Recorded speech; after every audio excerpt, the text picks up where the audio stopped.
കൊയ്ത്തുകാലത്തെ മഞ്ഞ് അവസാന ഭാഗം. നിങ്ങൾ ആദ്യമായിട്ടാണ് ഈ ചാനൽ കാണുന്നതെങ്കിൽ ദയവായി ഒന്ന് ചാനൽ സബ്സ്ക്രൈബ് ചെയ്യുക. കൂടാതെ പ്ലേലിസ്റ്റ് പരിശോധിക്കുക. അവിടെ നിങ്ങൾക്കായി ഒത്തിരി നോവലുകൾ കാത്തിരിക്കുന്നു. കേൾക്കാം. അവർ സംസാരിച്ചുകൊണ്ട് നിൽക്കുമ്പോൾ ഒരു പോലീസ് ജീപ്പ് വീണ്ടും വന്നു. ജനങ്ങൾക്ക് ഭയമായി. ഇനി തങ്ങളെയും ചോദ്യം ചെയ്യുമോ? ജീപ്പ് ഗേറ്റിനടുത്ത് നിന്നു. അതിൽ നിന്ന് 4 പോലീസുകാർ പുറത്തിറങ്ങി. ജീപ്പ് തിരിച്ചുപോയി. എന്താ, കാഴ്ച കണ്ടു തീർന്നില്ലേ? പോകാറായില്ലേ? ഒരു കോൺസ്റ്റബിൾ എല്ലാവരെയും നോക്കിയിട്ട് ഗൗരവത്തിൽ ചോദിച്ചു. സർ, ഞങ്ങൾ ഇവിടെ സ്ഥിരമായിട്ട് പണിക്ക് വരുന്നവരാണ്, ഒരാൾ പറഞ്ഞു. ആണോ? എന്നാ നമുക്ക് സ്റ്റേഷനിലേക്ക് പോകാം. ക്രൈംബ്രാഞ്ചിൽ നിന്ന് വന്ന ഓഫീസർമാർ പോയിട്ടുണ്ടാവില്ല. എന്തിനാ സർ? ആരെ ചോദ്യം ചെയ്താലാണ് തെളിവ് കിട്ടുന്നതെന്ന് അറിയില്ലല്ലോ. അകത്തേക്ക് കടക്കാൻ ആഗ്രഹിച്ചവർ പഞ്ചായത്ത് മെമ്പറെ ഒന്ന് നോക്കി. മെമ്പർ മുന്നോട്ട് വന്നു. ഞങ്ങളൊരു ശല്യവും ഉണ്ടാക്കുന്നില്ല. ഇവർ പാവങ്ങളാണ്. വരൂ, എല്ലാവരും വരൂ. അവർ അവരുടെ ജോലി നടത്തട്ടെ. ജനക്കൂട്ടാകുന്നപ്പോൾ പോലീസുകാർ ഗേറ്റ് വലിച്ചടച്ചു. അവിടെ കാവൽ നിൽക്കുവാനാണ് അവർ എത്തിയതെന്ന് നാട്ടുകാർക്ക് മനസ്സിലായി. ഒരു കോൺസ്റ്റബിൾ വീട്ടിൽ നിന്ന് കസേരകൾ എടുത്തു കൊണ്ടുവന്നു. 4 പേരും കസേരകളിൽ ഇരുന്നു. രാത്രി മുഴുവൻ ഇവിടെ ഇരുന്ന് മഞ്ഞു കൊള്ളണോ? അതിനെന്താടോ, സുഖമായിട്ട് ഇവിടെ ഇരുന്നാ പോരെ, ഒരു ശല്യവും ഉണ്ടാവില്ല.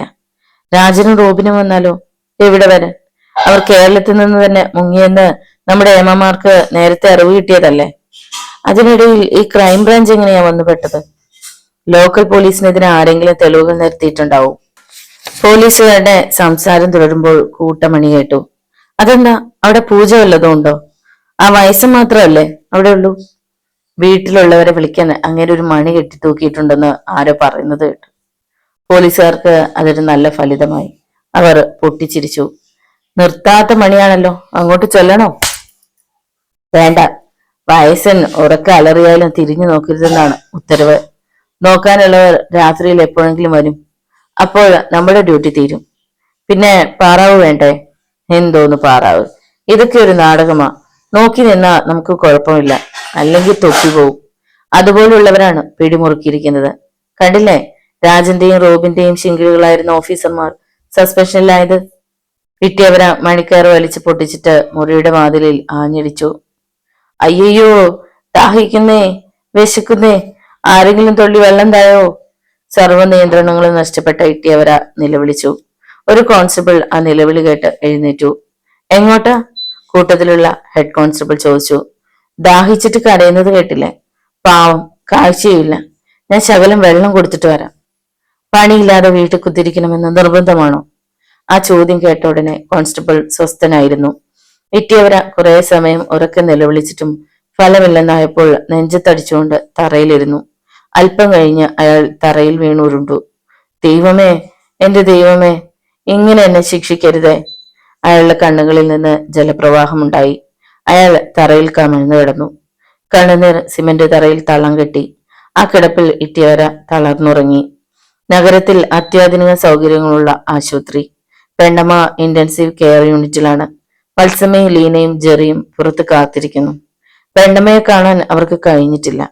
അവർ ഹോസ്പിറ്റലിൽ എത്തുന്നതിന് മുമ്പ് പെണ്ണമ്മയെ ഇന്റൻസീവ് കെയർ യൂണിറ്റിലാക്കി. 1 മണിക്കൂർ കൂടി കഴിഞ്ഞ മുറിയിലേക്ക് മാറ്റാൻ പറ്റുമെന്നാണ് അറിഞ്ഞത്. ഡ്യൂട്ടി നഴ്സിന്റെ മുറിയിലേക്ക് വന്ന ഫോൺ ശിവൻകുട്ടി അറ്റൻഡ് ചെയ്യുകയാണ്. ഫോൺ ചെയ്തത് ജോണകളായിരിക്കുമെന്ന് അവർ ഊഹിച്ചു.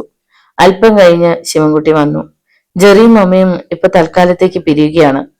ജോണകൾ അങ്ങനെ നിർദ്ദേശിച്ചിരിക്കുന്നു, ശിവൻകുട്ടി പറഞ്ഞു. എന്താ ശിവൻകുട്ടി? വത്സമ്മ ഉത്കണ്ഠയോടെ ചോദിച്ചു. ജെറിക്ക് പുതിയ നിയോഗം, സുപ്രധാന നിയോഗം. മനസ്സിലാകുന്നത് പോലെ പറയൂ ശിവൻകുട്ടി. ലീനയിൽ ആകാംക്ഷ വളർന്നു.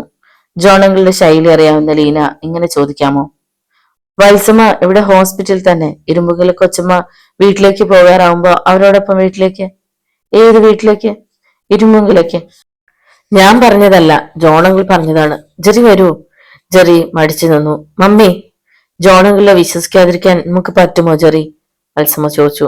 ജെറി പൊയ്ക്കോ, ധൈര്യമായിട്ട് പൊയ്ക്കോ. ലീന ധൈര്യം കൊടുത്തു. ജെറി പിന്നെ മടിച്ചു നിന്നില്ല. മുറ്റത്തെത്തിയപ്പോൾ ശിവൻകുട്ടി അകത്തേക്ക് വിരൽ ചൂണ്ടി. ജെറി, അത് കണ്ടോ? എന്താ അത്? ലോഡ്ജല്ലേ? അതെ, ആനന്ദ് ടൂറിസ്റ്റ് ഹോം. അവിടെ 31 നമ്പർ മുറിയിലേക്ക് ജെറി ചെല്ലണം. അവിടെ ഒരാളുണ്ടാവും, സാന്റോ ജേക്കബ്. നിരവധി സംശയങ്ങളും ആശങ്കകളുമായി ജെറി ലോഡ്ജിലെത്തി. സാന്റോ ജേക്കബ് മുറിക്ക് പുറത്ത് കാത്തു നിൽപ്പുണ്ടായിരുന്നു. ജെറി അങ്ങനെ ഒരാളെ ആദ്യം കാണുകയാണ്. ജെറിയെ സാന്റോ ജേക്കബ് വാത്സല്യത്തോടെ നോക്കി. ടോമിച്ചന്റെ മകൻ, തന്റെ കൈകൊണ്ട് കൊല്ലപ്പെട്ട ടോമിച്ചന്റെ മകൻ. അയാൾ ജെറിയെ മുറിക്കുള്ളിലേക്ക് നയിച്ചു. വാതിലടഞ്ഞു. ഞാൻ സാന്റോ ജേക്കബ്, ശിവൻകുട്ടി പറഞ്ഞു. എന്റെ പേര് മാത്രമേ പറഞ്ഞിട്ടുണ്ടാവൂ അല്ലേ? അതെ. ജെറി എന്തിനാ ഇരുട്ടിൽ നിന്ന് ഒളിച്ചോടി വന്നത്? ഞാൻ ഒളിച്ചോടിയതല്ല. സാന്റോ ജേക്കബിന്റെ ചോദ്യം ജെറിക്ക് ഇഷ്ടമായില്ല. മമ്മിയെയും മമ്മിയുടെ ഇച്ചാച്ചനെയും അറിയിക്കാതെ നാട് വിട്ടു പോന്നതുകൊണ്ടാണ് അങ്ങനെ ചോദിച്ചത്. പപ്പായുടെ കൊലയാളികളെ തേടിയുള്ള പുറപ്പാടായിരുന്നു അത്, അല്ലേ? അവരെ കൊല്ലാൻ രാജന്റെയും റോബിന്റെയും ചീട്ടുകടി ക്ലബിൽ പതുങ്ങിയിരുന്നു. ജെറിയെ അവരുടെ ആളുകൾ കണ്ടുപിടിച്ചു. അവിടെ നിന്ന് ഓടി രക്ഷപ്പെട്ടു. ജോണങ്ങളുടെ കയ്യിൽ അകപ്പെട്ടു. എല്ലാം എനിക്കറിയാം. പ്രതികാരം ചെയ്യാൻ കത്തിയോ തോക്കോ വേണ്ടത്? കളിയാക്കരുത്. കളിയാക്കിയതല്ല. ജെറി ആദ്യം കൊല്ലേണ്ടയാൾ ഇതാ മുന്നിലിരിക്കുന്നു. ജെറി അമ്പരന്നു. കസേര വലിച്ചെടുത്ത് തലയിൽ സർവ്വശക്തിയും ഉപയോഗിച്ച് ആഞ്ഞടിച്ചാ മതി. എന്റെ കഥ തീരും. രാജനും റോബിനും വേണ്ടി ജെറിയുടെ പപ്പായെ കൊന്നത് ഞാനാണ്. ജെറി തരിച്ചിരുന്നു പോയി. അയാളുടെ ഭാവമാറ്റങ്ങൾ സാന്റോ ജേക്കബ് നിരീക്ഷിച്ചു. എന്റെ പപ്പായെ കൊന്നയാൾ? എന്റെ പപ്പായെ കൊന്നവൻ? ജെറി വിറച്ചു. അതെ, സത്യം. പക്ഷെ ഇപ്പൊ ഞാൻ കൊലാളിയല്ല, ഗുണ്ടയല്ല, നന്മകൾ മാത്രം ചെയ്യുന്ന ജോണങ്ങളുടെ ഒരു ഉപകരണം മാത്രം. ഈ ഉപകരണം കൊണ്ട് ഇരുമ്പുകൾ വീട്ടിൽ ജോണങ്ങൾ ചിലതൊക്കെ പ്രവർത്തിച്ചിരിക്കുന്നു. ഇന്നു മുതൽ ടോമിച്ചിന്റെ മകൻ അവിടെ ആധിപത്യം ഉറപ്പിക്കുകയാണ്. മനസ്സിലായില്ല? അപ്പോൾ ജെറിയിൽ പ്രകടമായത് ഭയമാണ്. മനസ്സിലാക്കി തരാം. അവിടെ ചെന്ന എന്തൊക്കെ ചെയ്യണമെന്ന് പറഞ്ഞു തരാം. ഇരുമ്പുകൾ ഇട്ടിയവര ഒരു തുള്ളി വെള്ളത്തിന് വേണ്ടി കരയുന്നത് കാണിച്ചു തരാം. കൊച്ചുമകന്റെ സാമീപ്യം അറിഞ്ഞ് ഇട്ടിയവരാച്ചൻ പൊട്ടിക്കരയുന്നത് കണ്ടോളൂ. രാത്രി 9 മണിക്ക് ശിവൻകുട്ടി ലോഡ്ജിലെത്തി. അയാളുടെ കയ്യിൽ ഒരു ബ്രീഫ് കേസും ബാഗും ഉണ്ടായിരുന്നു. ഇത് എന്തിനാ ശിവൻകുട്ടി ഇങ്ങോട്ട് കൊണ്ടുവന്നത്? സാന്റോ ജേക്കബ് ചോദിച്ചു. കാറിൽ വെച്ചാൽ മതിയായിരുന്നു. ശിവൻകുട്ടി മറുപടി പറയാതെ ബാഗ് മേശപ്പുറത്ത് വെച്ചു. ജെറിയുടെ ഡ്രസ് എല്ലാം ഇതിനുള്ളിലുണ്ട്. ജെറി ഉപയോഗിച്ചിരുന്ന ഷേവിംഗ് സെറ്റും പല്ല് തേക്കുന്ന ബ്രഷും സോപ്പും തോർത്തും ഒക്കെ എടുത്തു വെച്ചിട്ടുണ്ട്, ശിവൻകുട്ടി പറഞ്ഞു. അയാൾ ബ്രീഫ് കേസ് തുറന്നു. ഇരുട്ടിൽ നിന്ന് താൻ കൊണ്ടുവന്ന ബ്രീഫ് കേസാണ് അതെന്ന് ജെറിക്ക് മനസ്സിലായി. തോപ്പിലെ വീട്ടിൽ ജോണുകളുടെ കൂടെ ആദ്യം എത്തിയപ്പോൾ പിടിച്ചെടുത്ത ആ ബ്രീഫ് കേസ് വീണ്ടും ഇന്നാണ് കാണുന്നത്. നോക്കു ജെറി, അന്ന് കൊണ്ടുവന്ന കത്തികൾ മാത്രം ഇതിലില്ല. അത് തിരിച്ചു തരില്ല. കത്തികൾ കൂടാതെ ഈ ഒരു ഫോട്ടോ മാത്രമല്ലേ ഇതിനുള്ളിൽ ഉണ്ടായിരുന്നുള്ളൂ. ജെറി ഒന്നും പറയാതെ ശിവൻകുട്ടിയെ നോക്കിയിട്ട് ബ്രീഫ് കേസിലിരുന്ന ഫോട്ടോ എടുത്തു. അയാൾ അതിൽ സൂക്ഷിച്ചു നോക്കി. ഫോട്ടോ മങ്ങി തുടങ്ങിയതാണ്. അവിടെ ഇവിടെ പൊടിഞ്ഞിരിക്കുന്നു. വർഷങ്ങളുടെ പഴക്കമുള്ള ഈ ഫോട്ടോയിൽ കാണുന്ന 2 പേരെ തേടിയാണ് അന്ന് ആരോടും പറയാതെ മലബാറിൽ നിന്ന് യാത്ര പുറപ്പെട്ടത്. ഫോട്ടോയിൽ 3 യുവാക്കൾ. താൻ തേടി വന്ന 2 പേർക്കും പ്രായം രൂപപരിണാമം വരുത്തിയിട്ടുണ്ടെന്ന് അന്ന് ചിന്തിച്ചില്ല. പ്രതികാരദാഹം ചിന്തയെ കെടുത്തിയ നാളുകളിൽ വരും വരായികകൾ എങ്ങനെ കണ്ടറിയും? ജെറി, എനിക്കൊന്ന് കാണാമോ? സാന്റോ ജേക്കബ് ചോദിച്ചു. ജെറി ഫോട്ടോ അയാൾക്ക് കൊടുത്തു. സാന്റോ ജേക്കബ് പെട്ടെന്ന് ഫോട്ടോയിലുള്ളവരെ മനസ്സിലാക്കി. ടോമിച്ചൻ, രാജൻ, റോബിൻ. അയാൾ മന്ത്രിച്ചു. മരിക്കുമ്പോ ടോമിച്ചൻ ഈ ഫോട്ടോയിൽ കാണുന്നത് പോലെ തന്നെയായിരുന്നു. ഏതായാലും വത്സമയായുള്ള വിവാഹത്തിന് മുമ്പ് എടുത്ത ഫോട്ടോയാകും. വിവാഹം കഴിഞ്ഞ് സഹോദരന്മാർ മൂവരും ഒന്നിച്ച് ക്യാമറയ്ക്ക് മുന്നിൽ നിന്നിട്ടില്ല. ഒരവസരത്തിലും അവർ ഒരുമിച്ച് കൂടാറില്ലായിരുന്നു. ഈ ഫോട്ടോയുമായിട്ടാണോ അന്ന് ജെറി പോന്നത്? സാന്റോ ജേക്കബ് ചോദിച്ചു. അതെ, അമ്മയുടെ പെട്ടിയിലിരുന്നതാണ്. അവരെ തിരിച്ചറിയാൻ ഇത് സഹായിക്കുമെന്ന് കരുതി. പക്ഷെ യാത്രക്കിടയിൽ ഞാൻ പരിപാടി മാറ്റി. അവരെ നേരിൽ കാണാനുള്ള തന്ത്രം മനസ്സിലൊരുക്കി, ജെറി പറഞ്ഞു. സാന്റോ ജേക്കബ് ഫോട്ടോ തിരിച്ചു കൊടുത്തു. ജെറി അത് വെച്ചിട്ട് ബ്രീഫ് കേസ് അടച്ചു. ജെറി, നമുക്ക് പോകാം, സാന്റോ ജേക്കബ് പറഞ്ഞു. ജെറി ഒന്നും പറഞ്ഞില്ല. മനസ്സിനുള്ളിൽ ഭയമുണ്ട്. സാഹസികമായ പരീക്ഷണമാണ്. ചെകുത്താന്റെ താവളത്തിലേക്കാണ് പോകുന്നത് എന്നൊരു തോന്നൽ. രാജനും റോബിനും തന്നെ കണ്ടാൽ ഒരൊറ്റ നിമിഷം കൊണ്ട് കഥ കഴിക്കും. സാന്റോ ജേക്കബ് ഇതുവരെ നിർദ്ദേശങ്ങൾ തരികയായിരുന്നു. ഇരുമ്പുങ്കൽ ഇറ്റിയവരയുടെ പൂർണ്ണ ചിത്രം ഇപ്പോൾ മനസ്സിലുണ്ട്. ശിവൻകുട്ടി ഓടിക്കുന്ന കാറിൽ സാന്റോ ജേക്കബുമൊത്ത് ഇരുമ്പുകളിലേക്ക് പോകുമ്പോൾ ജെറി കേട്ട കാര്യങ്ങൾ മനസ്സിൽ ഒന്നുകൂടി ഉറപ്പിച്ചു. ഇറ്റിയവരയുടെ ദിനചര്യകൾ എങ്ങനെയൊക്കെയാണെന്ന് സാന്റോ ജേക്കബ് പറഞ്ഞിട്ടുണ്ട്. അയാളെ സ്വാധീനിക്കുവാൻ ഏറ്റവും അനുയോജ്യമായ സാഹചര്യം ഇതാണെന്ന് സാന്റോ ജേക്കബ് തറപ്പിച്ചു പറയുന്നു. ഭാര്യയിൽ നിന്നുള്ള വെറുപ്പും പീഡനവുമാണ് ഇറ്റിയവരെ ഏറ്റവും അധികം തളർത്തിയത്. മക്കളും അവരുടെ ഭാര്യമാരും തന്നെ തിരിഞ്ഞു നോക്കില്ലെന്ന് നേരത്തെ അറിയാം. പോലീസ് റെയ്ഡ് കൂടി ആയപ്പോൾ അയാൾ തകർന്നിട്ടുണ്ട്. ഒരിറ്റു വെള്ളം പോലും കുടിക്കാതെ തളർന്ന അവശനായി കഴിയുമ്പോഴാണ് അങ്ങോട്ട് ചെല്ലുന്നത്. ആരുടെയെങ്കിലും സഹായം കിട്ടണമെന്ന് ദാഹിക്കുമ്പോൾ സ്നേഹവും പരിചരണവും വെച്ചു നീട്ടുക. സാൻഡോ ജേക്കബിന്റെ തന്ത്രം കൊള്ളാം. പക്ഷേ ഇത് അയാളുടെ തന്ത്രമല്ലല്ലോ, ജോണങ്കിളിന്റേതാണ്. മറഞ്ഞിരുന്നു കൊണ്ട് ജോണങ്കിൾ കരുക്കൾ നീക്കുകയാണ്. ഇരട്ടിയിൽ നിന്ന് ഈ പ്രദേശത്തെത്തിയ ദിവസം വിദ്വേഷവും ദുഃഖവും ഭയവും മനസ്സിൽ മാറി മാറി പ്രതിഫലിച്ചിരുന്നു. ഇരുമ്പുങ്കൽ വീട്ടിൽ കടന്നുകൂടുവാൻ ചെറിയൊരു മാർഗം കണ്ടെത്തി. ഒരു വേലക്കാരനായി അവിടെ കുറെ ദിവസം കഴിയാനായിരുന്നു പരിപാടി. അതിരാവിലെ കവലയിൽ ബസ് ഇറങ്ങി. ആദ്യം കണ്ട ഹോട്ടലിൽ കയറിയിരുന്നു. ചായ കുടിച്ചുകൊണ്ടിരിക്കുമ്പോൾ പരിസരം വീക്ഷിച്ചു. രാജനും റോബിനും അതുവഴി കടന്നു പോകുന്നുണ്ടോ? അവർ കടന്നുപോയാലും തിരിച്ചറിയാൻ തനിക്ക് കഴിയില്ലെന്ന് അപ്പോൾ ഓർത്തു. വളരെ സമയം കഴിഞ്ഞിട്ടും എഴുന്നേൽക്കാതിരുന്നപ്പോൾ ഹോട്ടലിന്റെ കൗണ്ടറിലിരുന്ന ഉടമസ്ഥൻ എഴുന്നേറ്റ് വന്നു. എന്താ, കുറെ നേരമായല്ലോ ഈ ഇരിപ്പ് തുടങ്ങിയിട്ട്? ഒരു ചായ മാത്രം വാങ്ങിയിട്ട് തറഞ്ഞിരിക്കാമെന്നാണോ? അല്ല, ഞാൻ ഞാൻ ഒരു ജോലി ജോലി ജോലി അന്വേഷിച്ചു വന്നതാണ്. ഇറങ്ങിപ്പോയ്ക്കോ, ദിവസവും ഇതുപോലുള്ള ഒത്തിരി വിദ്വാന്മാരെ കാണുന്നതാ. ഇരുമ്പുങ്കലെ വീട് അന്വേഷിച്ചു വന്നതാ. എന്താ, അവിടെ ജോലി തരാമെന്ന് പറഞ്ഞിട്ടുണ്ടോ? ഇല്ല, എന്നാലും വലിയ വീട്ടുകാരല്ലേ, ചോദിച്ചാൽ എന്തെങ്കിലും പണി കിളയ്ക്കാനും വിറക് കീറാനും ഒക്കെ അറിയാം. ആ വീട്ടിലോട്ട് ചെല്ലുന്നതിലും ഭേദം അവരുടെ ചീട്ടുകളി ക്ലബിലേക്ക് ചെല്ലുന്നതാ. തന്നെ പോലെ അലഞ്ഞു തിരിഞ്ഞു വരുന്നവന്മാരെയാ അവർക്ക് അവിടെ ആവശ്യം. ഗുണ്ടാപ്പടയിൽ ചേരാൻ സമ്മതമാണെങ്കിൽ അങ്ങോട്ട് ചെല്ല്. അധികകാലം ഈ ഭൂമിയിൽ ചുറ്റിത്തിരിഞ്ഞ് വിഷമിക്കേണ്ട. വേഗം നരകത്തിലോട്ട് യാത്രയാകാൻ പൊന്നുമോന് മനസ്സുണ്ടെങ്കിൽ ചെല്ല്. ഏതായാലും എവിടുന്ന് ഇറങ്ങ്. പരിഹസിക്കാനാണ് ഹോട്ടൽ ഉടമ അങ്ങനെ പറഞ്ഞതെന്ന് മനസ്സിലായി. എങ്കിലും അതൊരു പിടിവള്ളിയായി. എവിടെയാ ചീട്ടുകളി ക്ലബ്ബ്? പോകാൻ തീരുമാനിച്ചോ? എടാ കൊച്ചനെ, രാജനും റോബിനും ആരാണെന്നോ നിന്റെ വിചാരം? ഇരുമ്പുകലെന്ന് കേട്ടപ്പോ പുണ്യാളന്മാരുടെ കോട്ടയാണെന്നോർത്ത് നീ ഇങ്ങ് പോന്നു അല്ലേ? സ്നേഹം കൊണ്ട് പറയുന്നതാ. നീ വേറെ ഏതെങ്കിലും വഴി നോക്ക്. ഒരു വഴിയും കാണുന്നില്ല ചേട്ടാ. എന്താണെങ്കിലും ഒരു പണി. ആ ക്ലബ്ബ് എവിടെയാ? ഞാൻ അവിടെ ചെന്ന് ജോലിക്ക് വേണ്ടി കാല് പിടിക്കാം. ഹോട്ടലുടമ സഹതാപത്തോടെ സൂക്ഷിച്ചു നോക്കി. പിന്നെ വഴി പറഞ്ഞു തന്നു. ഉച്ചനേരത്താണ് അവിടെ എത്തിയത്. അകത്തെത്തുന്നത് വരെ ആരും തടഞ്ഞു നിർത്തിയില്ല. എവിടുന്നാ? ചീട്ടുകളി നടക്കുന്ന ഒരു മുറിയിലേക്ക് കടന്നപ്പോൾ അവിടെ രംഗനിരീക്ഷണം നടത്തിക്കൊണ്ടിരുന്ന ആൾ ചോദ്യം ചെയ്തു. രാജൻ സാറിനെയും റോബിൻ സാറിനെയും കാണാൻ വന്നതാ. എന്തിനാ? ഒരു ജോലി. ജോലിയോ? അയാൾ ചിരിച്ചു. കാശുണ്ടെ കളിച്ചിട്ട് പൊയ്ക്കോ. ഭാഗ്യമുണ്ടെങ്കിൽ വയ്ക്കുന്നതിന്റെ 10 ഇരട്ടി കിട്ടും. കണ്ടിട്ട് കൊള്ളാവുന്ന കുടുംബത്തിലേതാണെന്ന് തോന്നുന്നല്ലോ. പെട്ടിയിൽ രൂപയൊന്നുമില്ലേ? ഇല്ല, ബ്രീഫ് കേസിൽ മുറുകെ പിടിച്ചുകൊണ്ട് പറഞ്ഞു. അയാൾ പെട്ടി പിടിച്ചു വാങ്ങി തുറന്നാൽ അതിനുള്ളിലെ കത്തികൾ കാണും. കള്ളി വെളിച്ചത്താവും. ബ്രീഫ് കേസിലെ ഫോട്ടോ രാജനും റോബിനും കണ്ടെങ്കിൽ ഒരു ഗതിയുമില്ല. എന്തെങ്കിലും ഒരു ജോലി. ഇവിടെ വന്ന പണി കിട്ടുമെന്നറിഞ്ഞു. ഇന്നലെയാ 4 എണ്ണത്തിന് എടുത്തത്. നിന്നെ പോലെ അലഞ്ഞു തിരിഞ്ഞു വന്നതാ.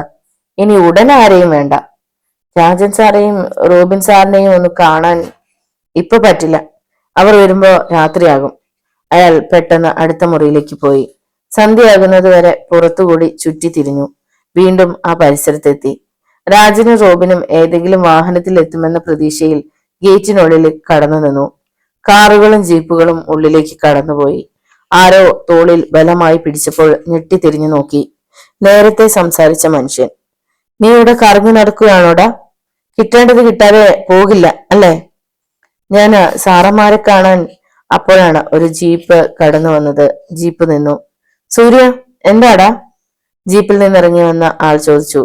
രാജൻ സാറേ, ഇവൻ കുറെ നേരമായിട്ട് ഇതിലെ കറങ്ങി നടക്കുന്നു. രാജൻ.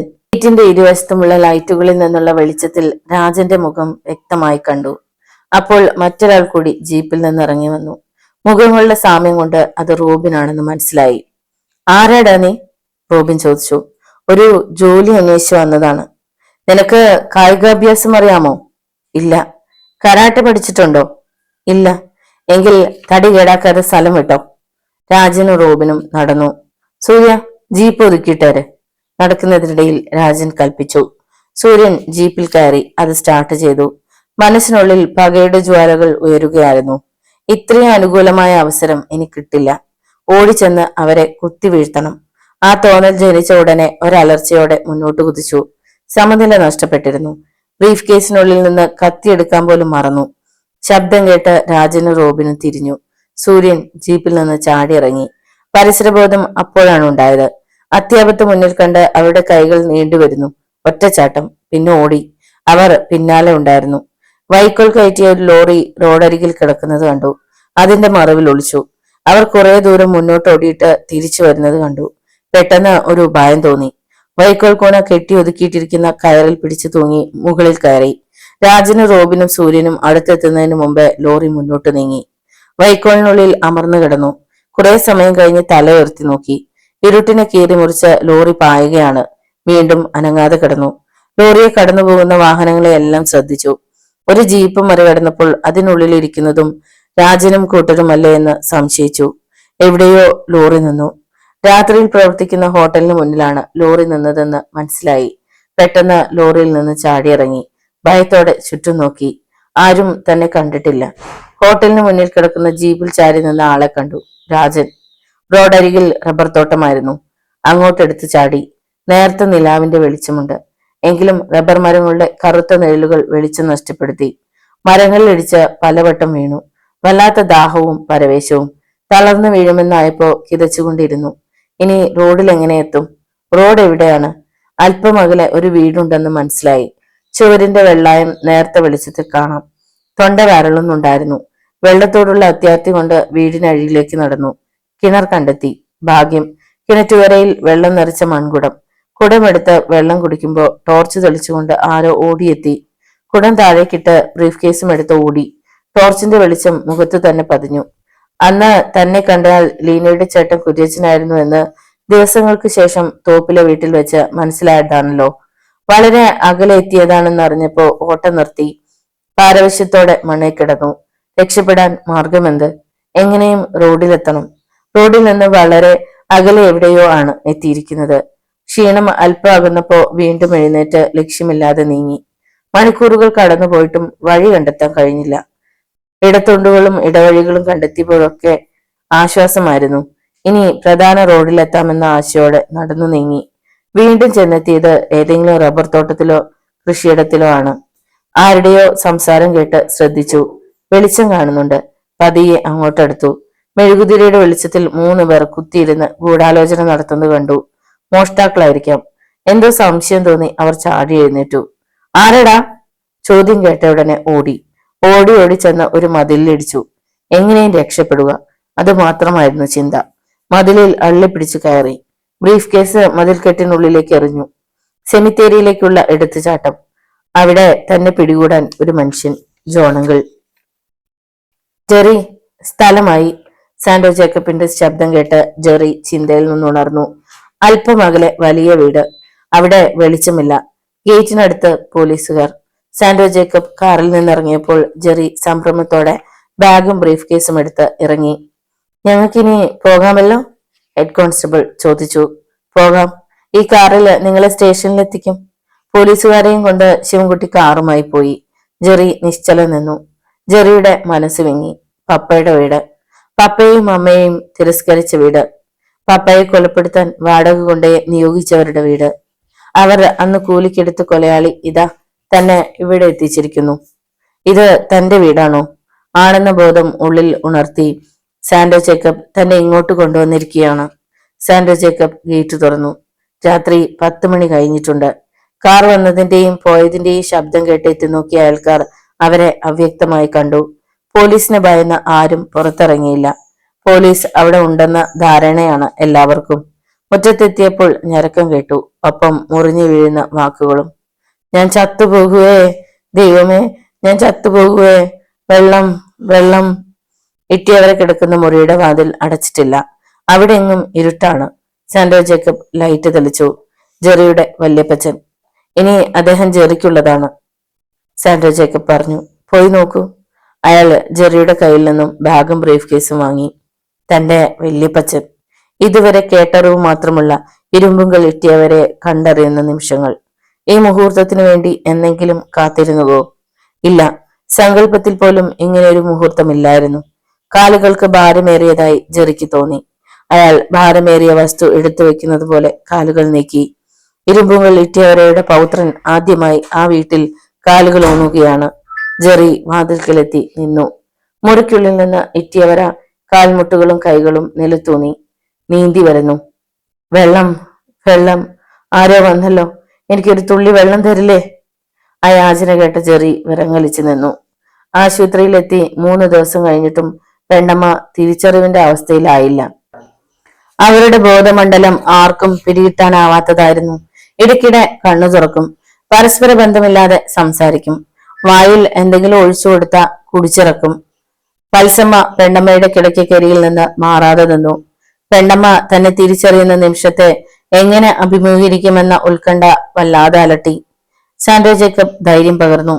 ജെറി ഇറ്റിയവരെയും കൊണ്ട് ആശുപത്രിയിൽ വന്നു പോയപ്പോൾ ആത്മധൈര്യം വർദ്ധിച്ചു. എങ്കിലും ഇറ്റിയവരയിൽ ഉണ്ടായ മാറ്റം പെണ്ണമ്മയിൽ ഉണ്ടാകുമോ എന്ന് സന്ദേഹമുണ്ട്. കാഴ്ചയില്ലാതെ മുറിക്കുള്ളിൽ എല്ലാവരാലും അവഗണിക്കപ്പെട്ട് കിടന്നപ്പോൾ പശ്ചാത്തപിക്കാൻ ഇറ്റിയവരയ്ക്ക് അവസരമായി. കൂടെ സാൻഡ്രോ ജേക്കബിന്റെ മുന്നറിയിപ്പുകളും ഉപദേശങ്ങളും. ഇത്രയൊക്കെ മാറ്റങ്ങൾ ഉണ്ടായെങ്കിലും സാൻഡ്രോ ജേക്കബിനെ കാണുമ്പോൾ വത്സമ്മ വിറയ്ക്കും. അയാൾ ആരാണെന്ന് സത്യം അറിയേണ്ടിയിരുന്നില്ല.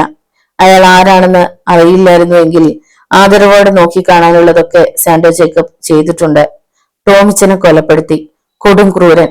ഞെട്ടിപ്പിക്കുന്ന ആ രഹസ്യം വെളിപ്പെടുത്തിയത് ശിവൻകുട്ടിയാണ്. ചെയ്ത പാപങ്ങൾക്ക് പരിഹാരം കാണുവാൻ സാൻഡ്രോ ജേക്കബ് ശ്രമിക്കുകയാണെന്ന്. ജോണങ്ങളുടെ സ്വാധീന വലയത്തിൽ അകപ്പെട്ട ആദ്യത്തെ കുറ്റവാളി. തന്നെയും മകനെയും രക്ഷപ്പെടുത്തുവാൻ സാൻഡ്രോ ജേക്കബ് തന്നെ വേണ്ടി വന്നു.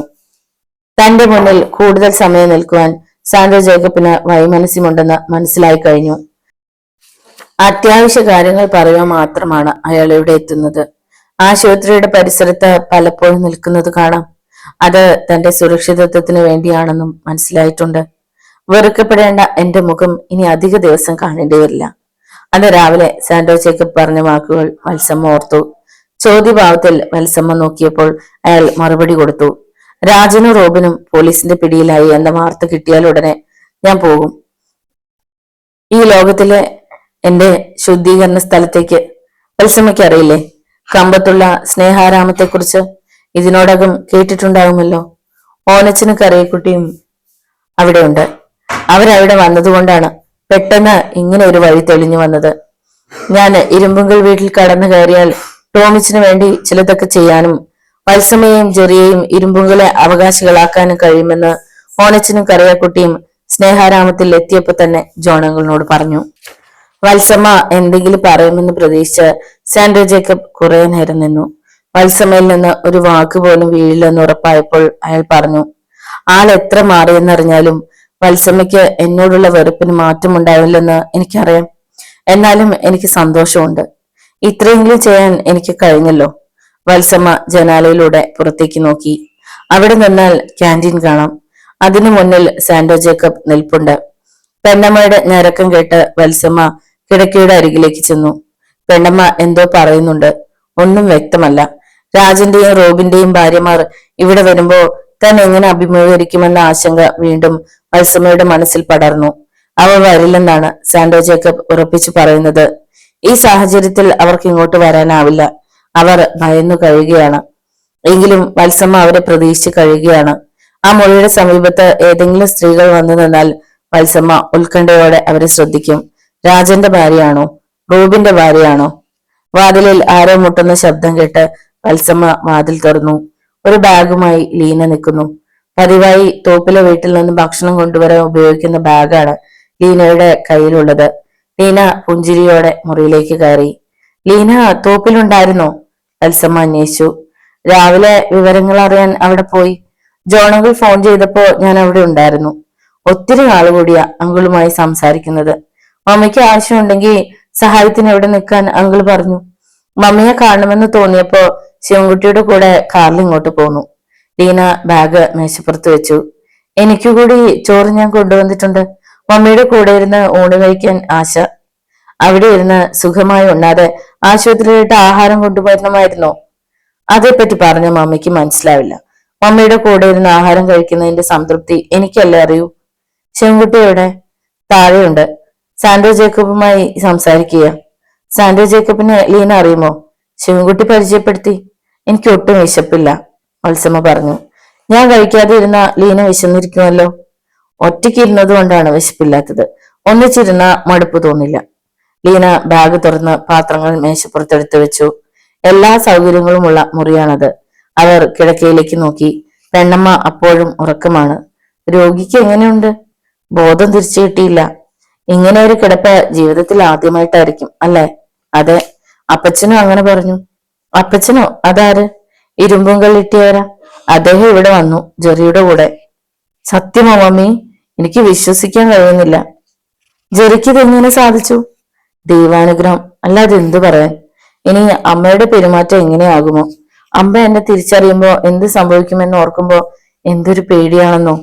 ഒന്നും സംഭവിക്കില്ല. ഇനി മമ്മി ഇല്ലെങ്കിൽ ഈ കൊച്ചമ്മയ്ക്ക് ആരാ സഹായത്തിനുണ്ടാവുക? വത്സമയും ലീനയും ഊണ് കഴിച്ചു. ലീനയുടെ ചേട്ടൻ ഹോസ്പിറ്റലിൽ നിന്ന് വന്നോ? ഓ, അത് പറയാൻ ഞാൻ മറന്നു. ചേട്ടൻ വന്നു. പുതിയ മനുഷ്യൻ. ഇന്നലെ മാർക്കറ്റിൽ പോയി. എല്ലാവർക്കും മാതൃകയായ ചുമട്ടുതൊഴിലാളിയായി പണിയെടുത്തു. കൂട്ടുകാർ വളരെ നിർബന്ധിച്ചിട്ടും തുള്ളി മദ്യം പോലും കുടിച്ചില്ല. രാത്രി ആവുന്നതിന് മുമ്പ് വീട്ടിൽ വന്നു. അരിയും മീനും മറ്റു കറിസാധനങ്ങളും എല്ലാം വാങ്ങിക്കൊണ്ടാണ് വന്നത്. ഓ, എത്ര വർഷം കഴിഞ്ഞാണ് ചേട്ടനെ ഇങ്ങനെ കാണാൻ കഴിഞ്ഞത്. ജോണങ്കിൾ എവിടുന്നാണ് ഫോൺ ചെയ്തത്? ഇന്ന് വിളിച്ചതും തിരുവനന്തപുരത്ത് നിന്നാണ്. ഉടനെ അവിടെ നിന്ന് യാത്ര തിരിക്കുമെന്നാണ് പറഞ്ഞത്. ലീന പെട്ടെന്ന് എന്തോ ഓർത്തു. മമ്മി, ഞാൻ മറന്നു.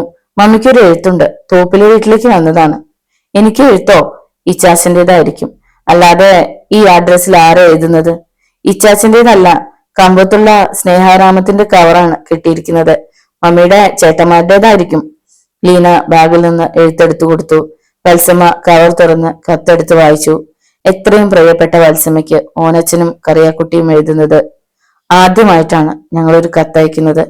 നിനക്കറിയാമല്ലോ, ഈ കൈപ്പട കാണുമ്പോ നിനക്ക് മനസ്സിലാകും ഞങ്ങളല്ല ഇത് എഴുതിയതെന്ന്. ഇവിടുത്തെ സെക്രട്ടറി രവിയെ കൊണ്ടാണ് ഇത് എഴുതിച്ചത്. വാചകങ്ങൾ ഞങ്ങളുടേത് തന്നെ. സ്നേഹാരാമത്തെ പറ്റി നീ വല്ലതും അറിഞ്ഞു? ഞങ്ങളിപ്പോ താമസിക്കുന്ന സ്ഥലത്തിന്റെ പേരാണ് സ്നേഹാരാമം. മഹാപോക്രികളായിരുന്ന കുറെ പേരെ ജോണങ്കിൾ ഇവിടെ കൊണ്ടുവന്ന് ശരിയാക്കിയിട്ടുണ്ട്. ഒരുത്തനും ഇപ്പൊ വേണ്ടാത്തതൊന്നും തോന്നത്തില്ല. കള്ളന്മാരും കൊലയാളികളുമായി നടന്നവരാ മിക്കവാറും. ഞങ്ങളും മാറിക്കൊണ്ടിരിക്കുന്നു. ഇവിടുന്ന് അങ്ങോട്ട് വന്ന സാന്റോ ജേക്കബ് വേണ്ടതെല്ലാം ചെയ്യുന്നു എന്ന് ഫോണിൽ കൂടി വിവരം കിട്ടിയതായി രവി പറഞ്ഞു. സാന്റോ ജേക്കബിനോട് നീ വിരോധമൊന്നും കാണിക്കരുത്. പഴയതെല്ലാം മറക്കണം. അയാൾ ഇപ്പോ നല്ലവനാണ്. ഇച്ചാച്ചൻ ഇരട്ടിയിലേക്ക് പോയിട്ട് എഴുത്തു വന്നോ? ഇരട്ടിയിലെ വീടും സ്ഥലവും വിൽക്കാൻ ഇച്ചാച്ചനോട് പറയണം. ഇനി നീയും ജെറിയും ഇരുമ്പുകളെ മണ്ണിൽ തന്നെ താമസിക്കേണ്ടി വരും. പിന്നെ ഇച്ചാച്ചൻ എന്തിനാ ഒറ്റയ്ക്ക് താമസിക്കുന്നത്? ഇരുമ്പുകൾ എത്തിയവരെയും കാളമാർക്കൊച്ചനും ചെറുപ്പകാലത്തിലെ പോലെ വീണ്ടും കൂട്ടുകാരായി കഴിയട്ടെ. ഞങ്ങൾക്ക് പ്രത്യേകിച്ച് വിശേഷങ്ങളൊന്നുമില്ല. ഇവിടം വിട്ടു പോരാൻ ഞങ്ങൾക്ക് തോന്നുന്നതേയില്ല. അത്ഭുതം. അതെ, വലിയ അതിശയം തന്നെയാണിത്. ശേഷം പിന്നാലെ എഴുതാം. സ്വന്തം സഹോദരന്മാർ ഓനച്ചനും കറിയാക്കുട്ടിയും. വത്സമ്മ കത്ത് വായിച്ചു തീർന്നപ്പോൾ ലീന വരാന്തയിലെ അരമതിലിൽ കയറിയിരിക്കുകയായിരുന്നു. വത്സമ്മ അങ്ങോട്ട് ചെന്ന് ലീനയുടെ നേരെ കത്ത് നീട്ടി. ഇതെന്തിനാ മമ്മി? വായിച്ചോളൂ. അത് വേണ്ട, മമ്മിക്ക് കിട്ടിയ എഴുത്ത്. അതെന്തിനാ? ലീന അന്യാണെന്ന് എനിക്ക് തോന്നിയിട്ടേ ഇല്ല. മാത്രല്ല, ഇങ്ങനെ ഒരു എഴുത്ത് എഴുതാവുന്നത് പോലെ എന്റെ ചേട്ടന്മാരെ മാറ്റിയെടുത്തതിന് ജോണകളിനൊപ്പം ലീനയ്ക്കും പങ്കുണ്ട്. ലീന സന്തോഷത്തോടെ എഴുത്ത് വാങ്ങി. അവൾ അത് വായിക്കുമ്പോൾ വത്സമ്മ മുറിയിലേക്ക് എത്തി നോക്കി. പെണ്ണമ്മയിൽ എന്തെങ്കിലും മാറ്റങ്ങളുണ്ടോ? പെണ്ണമ്മ കിടക്കയിൽ തലയുരുട്ടുന്നത് കണ്ട് വത്സമ്മ കിടക്കക്കരികിലെത്തി. പെണ്ണമ്മ പതിയെ കണ്ണുകൾ തുറന്നു. വത്സമ്മയുടെ മുഖത്ത് ആ കണ്ണുകൾ തറഞ്ഞു നിന്നു. ഇതിനു മുമ്പ് പലവട്ടം പെണ്ണമ്മ ഇതുപോലെ നോക്കിക്കിടന്നതുകൊണ്ട് വത്സമ്മയ്ക്ക് പ്രത്യേകിച്ചൊന്നും തോന്നിയില്ല. കുറെ നേരം ഇങ്ങനെ കിടക്കും. ബോധമില്ലാതെ എന്തെങ്കിലും പറയും. വർഷങ്ങൾക്ക് മുമ്പ് നടന്ന സംഭവങ്ങളെ കുറിച്ചാണ് സംസാരിക്കാനുള്ളത്. പെണ്ണമ്മയുടെ മുഖത്തെ മാംസപേശികൾ വലിഞ്ഞു മുറുകുന്നത് വത്സമ്മ കണ്ടു. കണ്ണുകൾ ഇടുങ്ങി ചെറുതായി. കണ്ണുകളിൽ ഭയം നിഴലിക്കുന്നുണ്ടോ? വത്സമ്മ കിടക്കക്കരിയിലുള്ള കസേരയിലിരുന്നു. അമ്മേ, വത്സമ്മ വിളിച്ചു. പെണ്ണമ്മയുടെ ചുണ്ടുകൾ ചലിച്ചില്ല. പക്ഷെ കൂടുതൽ ഭയം മുഖത്ത് ഇരച്ചെത്തിയതുപോലെ. ലീന അടുത്ത് വന്നു നിന്നത് വത്സമ്മ അറിഞ്ഞു. ലീനയും പെണ്ണമ്മയുടെ ഭാവഭേദങ്ങൾ സൂക്ഷ്മതയോടെ നിരീക്ഷിച്ചു. പെട്ടെന്ന് പെണ്ണമ്മ ചാടി എഴുന്നേൽക്കാൻ ശ്രമിച്ചു. ശരീരം ഒന്ന് വളഞ്ഞതല്ലാതെ മുകളിലേക്ക് ഉയർന്നില്ല. എഴുന്നേൽക്കാൻ 2 പ്രാവശ്യം കൂടി ശ്രമിച്ചു. സാധിക്കാതെ വന്നപ്പോൾ നിസ്സഹായയായി കിതച്ചു. നിരന്തരമായ ചികിത്സയിലൂടെ അല്ലാതെ പെണ്ണമ്മയ്ക്ക് ഇനി സ്വയം എഴുന്നേൽക്കാനാവില്ലെന്ന സത്യം വത്സമ്മയും ലീനയും ഓർത്തു. വീണ്ടും പെണ്ണമ്മയുടെ കണ്ണുകൾ വത്സമ്മയുടെ മുഖത്തായി. ഒന്ന് നിശ്വസിക്കാൻ പോലും ഭയപ്പെട്ട് പെണ്ണമ്മ സ്തബ്ധയായി നോക്കിക്കിടക്കുകയാണ്. അപ്പോൾ വത്സമ്മയുടെ കൈത്തലം പെണ്ണമ്മയുടെ നെറ്റിത്തളത്തിൽ സ്നേഹത്തിന്റെ കുളിർമയായി പതിഞ്ഞു. ആ സ്പർശനമേറ്റപ്പോൾ പെണ്ണമ്മയുടെ കണ്ണുകൾ വിടർന്നു. നടുക്കത്തിന്റെ ചലനം വത്സമ്മയെ അറിഞ്ഞു. ഇത് തിരിച്ചറിവിന്റെ സാന്നിധ്യമാണോ? വത്സമ്മ സംശയിച്ചു. നെറ്റിയിൽ നിന്നും വത്സമ്മ കൈയെടുത്തു. അമ്മേ. വീണ്ടും പതിഞ്ഞ വിളി ഉയർന്നു. ആ വിളി കേട്ട ഉടനെ പെണ്ണമ്മയിൽ നിന്നും ഭയത്തിന്റെ സ്വരമുയർന്നു. നീ? ഞാൻ ഞാൻ വത്സമ്മ വിതുമ്പി. ഞാൻ വത്സമ്മ. അമ്മ എന്നെ ഓർക്കുന്നുണ്ടോ? വത്സമ്മ. പെണ്ണമ്മയുടെ നെറ്റിയിൽ ചുളിവുകളേറെ ഉണ്ടായി. വത്സമ്മയുടെ മുഖത്തെയും കണ്ണുകളിലെയും സൂക്ഷ്മാംശങ്ങൾ കണ്ടുപിടിക്കാനായി പിന്നെയുള്ള ശ്രമം. ഈ സ്ത്രീ ഇത്രയും അടുത്ത് തന്നെ ആദ്യമായി കാണുകയാണെന്ന് വത്സമ്മയ്ക്ക് അറിയാം. തന്നെ തൊട്ടടുത്ത് ആദ്യമായി കാണുന്നയാൾ 23 വർഷങ്ങൾക്ക് ശേഷം തിരിച്ചറിയുമോ? തിരിച്ചറിവിന്റേതായ ഭയലക്ഷണങ്ങൾ ഇവരിൽ പ്രകടമാകുന്നുണ്ട്. അത് ആശ്വാസം ജനിപ്പിക്കുന്നു. ശരീരം തളർന്നെങ്കിലും ബോധം തിരിച്ചു കിട്ടിയല്ലോ.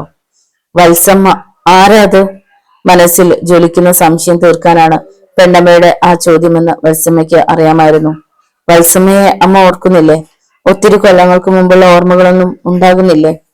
പെണ്ണമ്മയുടെ കണ്ണുകൾ വത്സമ്മയുടെ മുഖത്ത് നിന്ന് പെട്ടെന്ന് തെന്നിമാറി. ആ കണ്ണുകൾ അടഞ്ഞു. വത്സമ്മയ്ക്കും ലീനയ്ക്കും ഉത്കണ്ഠയായി. വീണ്ടും ബോധം മറിഞ്ഞുവോ? നിമിഷങ്ങൾക്ക് ശേഷം കണ്ണുകൾ തുറന്ന് പെണ്ണമ്മ എഴുന്നേൽക്കാൻ ഒരു ശ്രമം കൂടി നടത്തി. കഴിയാതായപ്പോൾ ഇരു കരങ്ങളും മുകളിലേക്ക് ഉയർത്തി കരഞ്ഞു. എനിക്ക് എഴുന്നേൽക്കണം. എനിക്ക് എഴുന്നേറ്റിരിക്കണം. എന്നെ ഇങ്ങനെ കൊല്ലരുത്. ഞാൻ എന്ത് വേണമെങ്കിലും ചെയ്യാം. എന്നെ ഇങ്ങനെ കൊല്ലരുത്. എനിക്കിരിക്കണം. എനിക്ക് നടക്കണം. ഞാൻ ഞാൻ ഓ ആ കരച്ചിലിനിടയിൽ പെണ്ണമ്മ പുലമ്പി. അമ്മേ. വത്സമ്മ പെണ്ണമ്മയുടെ ഇരു കൈകളിലും പിടിച്ചു. അമ്മയ്ക്ക് സുഖമില്ല. ഇത് ആശുപത്രിയാണ്. കുറെ ദിവസത്തെ ചികിത്സ കഴിഞ്ഞാൽ അമ്മയ്ക്ക് എഴുന്നേൽക്കാം. കരച്ചിൽ നിർത്തി. എവിടെ രാജനും റോബിനും? എവിടെ കുഞ്ഞുമേരിയും ഗ്രേസിയും? അപ്പോഴത്തെ സ്വരം ആജ്ഞാശക്തിയുള്ള ഇരുമ്പുകളെ കൊച്ചമ്മയുടേതായിരുന്നു. ആരുമില്ല. ആരും വന്നില്ല. എന്നെ എപ്പോഴാ ഇവിടെ കൊണ്ടുവന്നത്? ഇത് 4ാമത്തെ ദിവസമാണ്. എന്നിട്ടും ആരും വന്നില്ല. പെട്ടെന്ന് ഏതോ ഓർമ്മയിൽ ഞെട്ടിത്തെറിച്ച് പെണ്ണമ്മ ചോദിച്ചു. അയാളെവിടെ? സാൻഡ്രോ ജേക്കബ് പുറത്ത് കാത്തു നിൽക്കുന്നു. പെണ്ണമ്മ വത്സമ്മയെ സൂക്ഷിച്ചു നോക്കി. വത്സമ്മ ആവർത്തിച്ച് ഉരുവിടുമ്പോൾ പെണ്ണമ്മയുടെ മുഖം ഭയം കൊണ്ട് വിളറി വെളുത്തു. നീ കാളമാർക്കോച്ചന്റെ മകളല്ലേടി? ആ നിമിഷത്തിനു വേണ്ടി കാത്തിരുന്ന വത്സമ്മയുടെ മനസ്സിൽ നിർവചിക്കാനാവാത്ത വികാരങ്ങൾ തിളച്ചുയർന്നു. അതെ, ടോമിച്ചന്റെ ഭാര്യ, അമ്മയുടെ മൂത്ത മകന്റെ ഭാര്യ, ഇനിയുള്ള കാലം അമ്മയെ പരിചരിക്കാൻ നിയോഗിക്കപ്പെട്ടവൾ. വത്സമ്മയുടെ മുഖത്തുകൂടി ഒഴുകുന്ന കണ്ണുനീർ ചാലുകൾ പെണ്ണമ്മ നിശ്ചലയായി നോക്കിക്കിടന്നു. ശരീരം ചുട്ടുപൊള്ളുന്നത് പോലെ ജോണുകളിൽ തോന്നി. മനസ്സ് നിയന്ത്രണത്തിൽ നിൽക്കുന്നില്ല. മേഴ്സിയുടെ കുഞ്ഞെവിടെ? ആ ചോദ്യം ഹൃദയത്തിൽ കൊടുങ്കാറ്റുയർത്തുന്നു. ഇല്ല, മേഴ്സി പ്രസവിച്ചിട്ടുണ്ടാവില്ല. ഉണ്ടെങ്കിൽ ജോണങ്കിൾ പുറത്തിറങ്ങി. ശിവൻകുട്ടി അത് കണ്ടു. ഇത്രയും അസ്വസ്ഥനായി ജോണങ്കിളിനെ കണ്ടിട്ടില്ല. ജോണങ്കിൾ തെങ്ങിൻ തോട്ടത്തിലൂടെ ലക്ഷ്യമില്ലാതെ നടന്നു. മറ്റെല്ലാ ഉത്തരവാദിത്വങ്ങളും മറക്കാൻ ആ നിമിഷത്തിൽ അയാൾ ആഗ്രഹിച്ചു. മേഴ്സിയെ ചുറ്റിപ്പറ്റിയുള്ള ചിന്തകൾ മാത്രമാണിപ്പോ ജോണങ്കിളിന്റെ മനസ്സിനുള്ളത്. മേഴ്സിയുമൊത്തുള്ള ജീവിതം വെറും 2 മാസത്തേക്കായിരുന്നു. അപ്പോഴാണ് കുവൈറ്റിൽ ജോലി ലഭിച്ചത്. അവിടെ എത്തി 9 മാസം കഴിഞ്ഞപ്പോൾ മേഴ്സിയുടെ കത്തുകൾ കിട്ടാതായി. ഒരു വിവരവുമില്ല. ഹോസ്റ്റലിലേക്ക് ഫോൺ ചെയ്തപ്പോ അവ്യക്തമായ മറുപടിയാണ് ലഭിച്ചത്. മേഴ്സി ഹോസ്റ്റലിൽ ഇല്ലെന്ന് മാത്രം അറിഞ്ഞു. മേഴ്സി ജോലി ചെയ്യുന്ന പാരലൽ കോളേജുമായി പലവട്ടം ഫോണിൽ ബന്ധപ്പെട്ടു. മേഴ്സി കോളേജിൽ ചെല്ലുന്നില്ലെന്ന വിവരം ലഭിച്ചു. മേഴ്സി ഇനി കോളേജിലേക്ക് ജോലിക്ക് വരില്ലെന്ന് അവളുടെ മൂത്ത ചേട്ടൻ വന്ന് അറിയിച്ചതായി പ്രിൻസിപ്പൽ പറഞ്ഞു. മേഴ്സി വീട്ടുകാരുടെ കസ്റ്റഡിയിലാണെന്ന് അപ്പോൾ തന്നെ മനസ്സിലാക്കാൻ കഴിഞ്ഞു. പാരലൽ കോളേജിന്റെ പ്രിൻസിപ്പൽ വിശദമായി കത്തെഴുതി. ലേഡീസ് ഹോസ്റ്റലിൽ നിന്ന് കോളേജിലേക്ക് മേഴ്സി നടന്നു വരുമ്പോ സഹോദരന്മാർ ബലമായി പിടിച്ച് കാറിൽ കയറ്റി കൊണ്ടുപോവുകയായിരുന്നു. ആരും പരാതിപ്പെടാനില്ല. വിവരം അറിഞ്ഞപ്പോ തന്നെ കേരളത്തിലെ പോലീസ് അധികാരികളോട് കുവൈറ്റിൽ നിന്നും പരാതിപ്പെട്ടു. അക്കാലത്ത് ജോർജ് കുട്ടിക്കും സഹോദരന്മാർക്കും എല്ലാ മേഖലകളിലും നല്ല സ്വാധീനം ഉണ്ടായിരുന്നു. അതറിഞ്ഞുകൊണ്ട് പ്രതീക്ഷകൾ മുഴുവൻ നഷ്ടപ്പെട്ടാണ് പരാതികൾ അയച്ചത്. നാട്ടിലേക്ക് പോരാനുള്ള ശ്രമവും തുടങ്ങി. നാട്ടിൽ പാഞ്ഞെത്തിയപ്പോൾ ഞെട്ടിപ്പിക്കുന്ന വിവരം ലഭിച്ചു. മേഴ്സി അവളുടെ സഹോദരന്മാരുടെ ആരുടെയും വീട്ടിലില്ല. പോലീസിനെ സമീപിച്ചപ്പോൾ അവർ ഊർജിതമായ അന്വേഷണത്തിലാണെന്ന് പറഞ്ഞു. മേഴ്സിയുടെ ചേട്ടന്മാരും അവരെ കണ്ടെത്താൻ അന്വേഷണം നടത്തുന്നുണ്ടായിരുന്നു. നാടുനീളെ കാറിൽ ചുറ്റി സഞ്ചരിച്ചു. മേഴ്സി മനോരോഗിയായി എവിടെയെങ്കിലും ചുറ്റിത്തിരിയുന്നുണ്ടെങ്കിൽ കണ്ടെത്താമെന്ന പ്രതീക്ഷയും നഷ്ടപ്പെട്ടു. കുവൈറ്റിൽ നിന്നും പല സന്ദേശങ്ങൾ ലഭിച്ചു. ഇനിയും തിരിച്ചു ചെന്നില്ലെങ്കിൽ ജോലി നഷ്ടപ്പെടും. വീണ്ടും കടൽ കടന്നു. ദുഃഖം ഉള്ളൊതുക്കി ജോലി ചെയ്തു. ആഴ്ചയിൽ ഒരിക്കലെങ്കിലും നാട്ടിൽ ആരുമായെങ്കിലും ബന്ധപ്പെടുമായിരുന്നു. വർഷത്തിലൊരിക്കൽ അവധിക്ക് നാട്ടിൽ പാഞ്ഞെത്തിയിരുന്നു. മേഴ്സിയെക്കുറിച്ചൊരു വിവരവുമില്ല. മനസ്സിനാകെ മാറ്റമുണ്ടായി. ജീവിതത്തെക്കുറിച്ച് കൂടുതൽ ആഴത്തിൽ ചിന്തിച്ചു. ജീവിതത്തിന് പുതിയ അർത്ഥങ്ങൾ കണ്ടെത്തി. കുവൈറ്റിലെ ജോലി 15 വർഷം കഴിഞ്ഞപ്പോൾ മതിയായി. അത്രയും കാലം കൊണ്ട് സമ്പാദിച്ച അളവറ്റ സമ്പാദ്യം പാഴായി പോകാതിരിക്കാൻ പുതിയ പ്രവർത്തന മേഖലകൾ കണ്ടെത്തി. കുറ്റവാളികളുടെ പുനരധിവാസം പ്രാവർത്തികമാക്കിയത് അങ്ങനെയാണ്. പക്ഷെ ഇപ്പോ ആ സത്യം, മേഴ്സി ഗർഭിണിയായിരുന്നു എന്ന അറിവ്, മേഴ്സി അയച്ചിരുന്ന കത്തുകളിൽ ഇടയ്ക്കിടെ ആവർത്തിച്ച വാക്കുകളുടെ പൊരുൾ ഇപ്പോഴാണ് മനസ്സിലാകുന്നത്. അവൾ എഴുതുമായിരുന്നു, രഹസ്യത്തിന്റെ ഒരു നിധി ഞാൻ കാത്തു സൂക്ഷിക്കുന്നുണ്ട് മോനായിക്ക് വേണ്ടി. ആ നിധി എന്താണെന്ന് ഇപ്പൊ മോനായി അറിയണ്ട. പിണങ്ങരുതേ, ഞാൻ പറയാം. പിന്നെ പിന്നെ ജോനങ്കിന്റെ ഹൃദയം വിങ്ങി, കണ്ണുകൾ നിറഞ്ഞൊഴുകി. ആ നിധി ഇതായിരുന്നു. തനിക്ക് വേണ്ടി മേഴ്സി സ്വന്തം ഉദരത്തിൽ വഹിച്ചിരുന്ന തന്റെ മോൻ, അല്ലെങ്കിൽ തന്റെ മോൾ. വെറും ഒരു മനുഷ്യനായി ദുഃഖം താങ്ങാനാവാതെ ജോണങ്കിൾ ഒരു തെങ്ങിൽ ചാരി നിന്ന് കണ്ണുകൾ തുടയ്ക്കുമ്പോൾ ശിവൻകുട്ടിയുടെ വിളി, അങ്കിൾ ഫോൺ. ജോണങ്കിൾ പെട്ടെന്ന് ഓഫീസിലേക്ക് നടന്നു. ക്രൈംബ്രാഞ്ചിന്റെ ജില്ലാ ഓഫീസിൽ നിന്നായിരുന്നു ഫോൺ. രാജനും റോബിനും അറസ്റ്റിലായി. ബോംബെയിൽ വെച്ചാണ് അവരെ പിടികൂടിയത്. അവിടെ മഹാരാഷ്ട്രക്കാരായ 2 പേർ കൊച്ചിയിലെ ലോഡ്ജിൽ വെച്ച് വിഷം കഴിച്ച് മരിച്ചതിന്റെ പിന്നിൽ രാജനും റോബിനുമാണ്. അന്താരാഷ്ട്ര ബന്ധമുള്ള കള്ളനോട്ട് സംഘത്തിലും അവർ പങ്കാളികളാണ്. രാജനും റോബിനും നേതൃത്വം കൊടുത്ത പല കുറ്റകൃത്യങ്ങളും തെളിഞ്ഞു കഴിഞ്ഞു. കേൾക്കാൻ കാത്തിരുന്ന ആ വാർത്ത അറിഞ്ഞിട്ടും ജോണങ്കിളിന് ഒട്ടും ഉത്സാഹം തോന്നിയില്ല. രാജനും റോബിനും പിടിയിലാകാൻ പോലീസിന് കുറേയേറെ വിവരങ്ങൾ കൊടുത്തിട്ടുണ്ട്. സാന്റോ ജേക്കബും ജോണങ്കിളും വിജയകരമായി പദ്ധതി രൂപപ്പെടുത്തിയതുകൊണ്ടാണ് രാജനും റോബിനും പോലീസിന്റെ വലയിലായത്. ജോണങ്കിൾ വീണ്ടും ഓഫീസിലെ കസേരയിൽ തളർന്നിരുന്നു. അയാളുടെ മനസ്സ് വീണ്ടും ഭൂതകാലത്തിലേക്ക് പോയി. എങ്ങനെയാണ് മേഴ്സിയുമായി അടുത്തത്? കൃത്യമായി ഓർമ്മയില്ല. ഒരേ ക്ലാസ്സിലെ വിദ്യാർത്ഥികളുടേതായ സൗഹൃദം എന്നോ ഒരിക്കൽ പുതിയ രൂപങ്ങൾ നേടി. മേഴ്സിയെക്കുറിച്ച് കൂടുതൽ അറിഞ്ഞപ്പോൾ പലവട്ടം ഒഴിഞ്ഞു മാറാൻ ശ്രമിച്ചതാണ്. ഒരു ദുരന്ത പ്രേമകഥയിൽ അകപ്പെടുവാൻ ഒരിക്കലും ആഗ്രഹിച്ചിരുന്നില്ല. പക്ഷെ മേഴ്സി പിന്മാറുവാൻ ഒരുക്കമല്ലായിരുന്നു. രഹസ്യമായ ബന്ധം വളരെ വൈകിയാണ് പുറത്തറിഞ്ഞത്. അറിഞ്ഞപ്പോൾ പലരും അപകട സൂചന തന്നു. മേഴ്സിയുടെ കുടുംബം വളരെ സമ്പന്നമാണ്. സഹോദരന്മാർ എന്തിനും മടിക്കാത്തവർ. ഈ ബന്ധം ഒരിക്കലും അവർ അനുവദിക്കില്ല. BA അവസാന വർഷം പരീക്ഷ കഴിഞ്ഞ് നാട്ടിലെത്തിയപ്പോൾ എല്ലാവർക്കും അറിയാനുള്ളത് ഇനി പഠിക്കാൻ പോകുന്നുണ്ട് എന്നാണ്. അവരുടെ നോട്ടത്തിൽ മോനായി എന്ന ജോൺ പോൾ വളരെയധികം പഠിച്ചു കഴിഞ്ഞു. ചോദ്യങ്ങളെല്ലാം കേട്ട് ചിരിയോടെ നിന്നപ്പോൾ അവിടെ കുടിയേറ്റക്കാരിൽ ഒരാളായി കുറെ ഭൂമി വെട്ടിപ്പിടിക്കുന്നതിനെ കുറിച്ചായി ആലോചന. മേഴ്സിയും കൂട്ടി ഇവിടെ ജീവിതം ആരംഭിച്ചാലോ? എപ്പോ വിളിച്ചാലും കൂടെ ഇറങ്ങി വരാമെന്ന് അവൾ വാക്ക് തന്നിട്ടുണ്ട്. കഷ്ടപ്പാട് അറിയാതെ വളർന്ന മേഴ്സിയെ ഈ മലയോര പ്രദേശത്ത് കൊണ്ടുവന്നാൽ അതൊരു വഞ്ചനയാവില്ലേ? മാത്തനാശാൻ എന്താ ഒന്നും മിണ്ടാത്തത്? നാട്ടുകാരുടെ ചോദ്യങ്ങളെല്ലാം കേട്ടിട്ടും നിശബ്ദനായിരുന്ന അപ്പച്ചനോട് ഒരാൾ ചോദിച്ചു.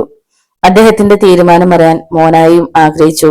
അദ്ദേഹത്തിന്റെ കാരുണ്യവും അധ്വാനവും കൊണ്ടാണ് താൻ ഇത്രയും വളർന്നതും പഠിച്ചതും. ഇവൻ ഇനിയും പഠിക്കും. പഠിപ്പിക്കാവുന്നിടത്തോളം ഞാൻ പഠിപ്പിക്കും. ഈ മലമൂട്ടിൽ വന്ന് കഷ്ടപ്പെടാൻ അവനെ ഞാൻ അനുവദിക്കില്ല. മാത്തനാശാന്റെ പ്രഖ്യാപനം. കുറെ ദിവസം കഴിഞ്ഞ് ഒരു രാത്രിയിൽ മാത്തനാശാൻ മോനായോട് ചോദിച്ചു, ഇത്തവണ നീ വന്നിട്ട് അധികം മിണ്ടാട്ടമില്ലല്ലോ, എന്തു പറ്റി? ഞാനിനി പഠിക്കുന്നില്ല അപ്പച്ച. അതെന്താ? അപ്പച്ചനെ കഷ്ടപ്പെടുത്താൻ ഇനി എന്നെ കൊണ്ടാവില്ല. അത് ഞാൻ നിശ്ചയിക്കാം. കുറെ കൂടി പഠിച്ചാലല്ലേ നല്ല ഉദ്യോഗം കിട്ടൂ. ഉദ്യോഗമൊന്നും വേണ്ട, നമുക്ക് കുറെ ഭൂമി കൂടി സമ്പാദിക്കാം. എന്നിട്ട് പണിയെടുത്ത് ജീവിക്കാമല്ലോ. ഇതിനല്ല ഞാൻ നിന്നെ വളർത്തിയത്. ഉരുൾപൊട്ടലുണ്ടായ അന്ന് കല്ലും മണ്ണും മാറ്റി നിന്നെ മാത്രം രക്ഷിക്കാൻ കഴിഞ്ഞപ്പോ ഒരു നിധി കിട്ടിയതുപോലെ സന്തോഷിച്ചവനാണ് ഞാൻ. ആരുമില്ലാത്ത എന്റെ ജീവിതത്തിന് ഒരു ലക്ഷ്യമുണ്ടാക്കിയവനാ നീ. എന്റെ സ്വാർത്ഥത കൊണ്ടാണെങ്കിലും പറയട്ടെ, നിന്നെ എനിക്ക് ഒരു ഉദ്യോഗസ്ഥനാക്കണം, വലിയ ഉദ്യോഗസ്ഥൻ. കുറെ നേരം മിണ്ടാതിരുന്നു. ആ രഹസ്യം അപ്പച്ചനെ അറിയിക്കുകയാണ് ഉചിതമെന്ന് തോന്നി.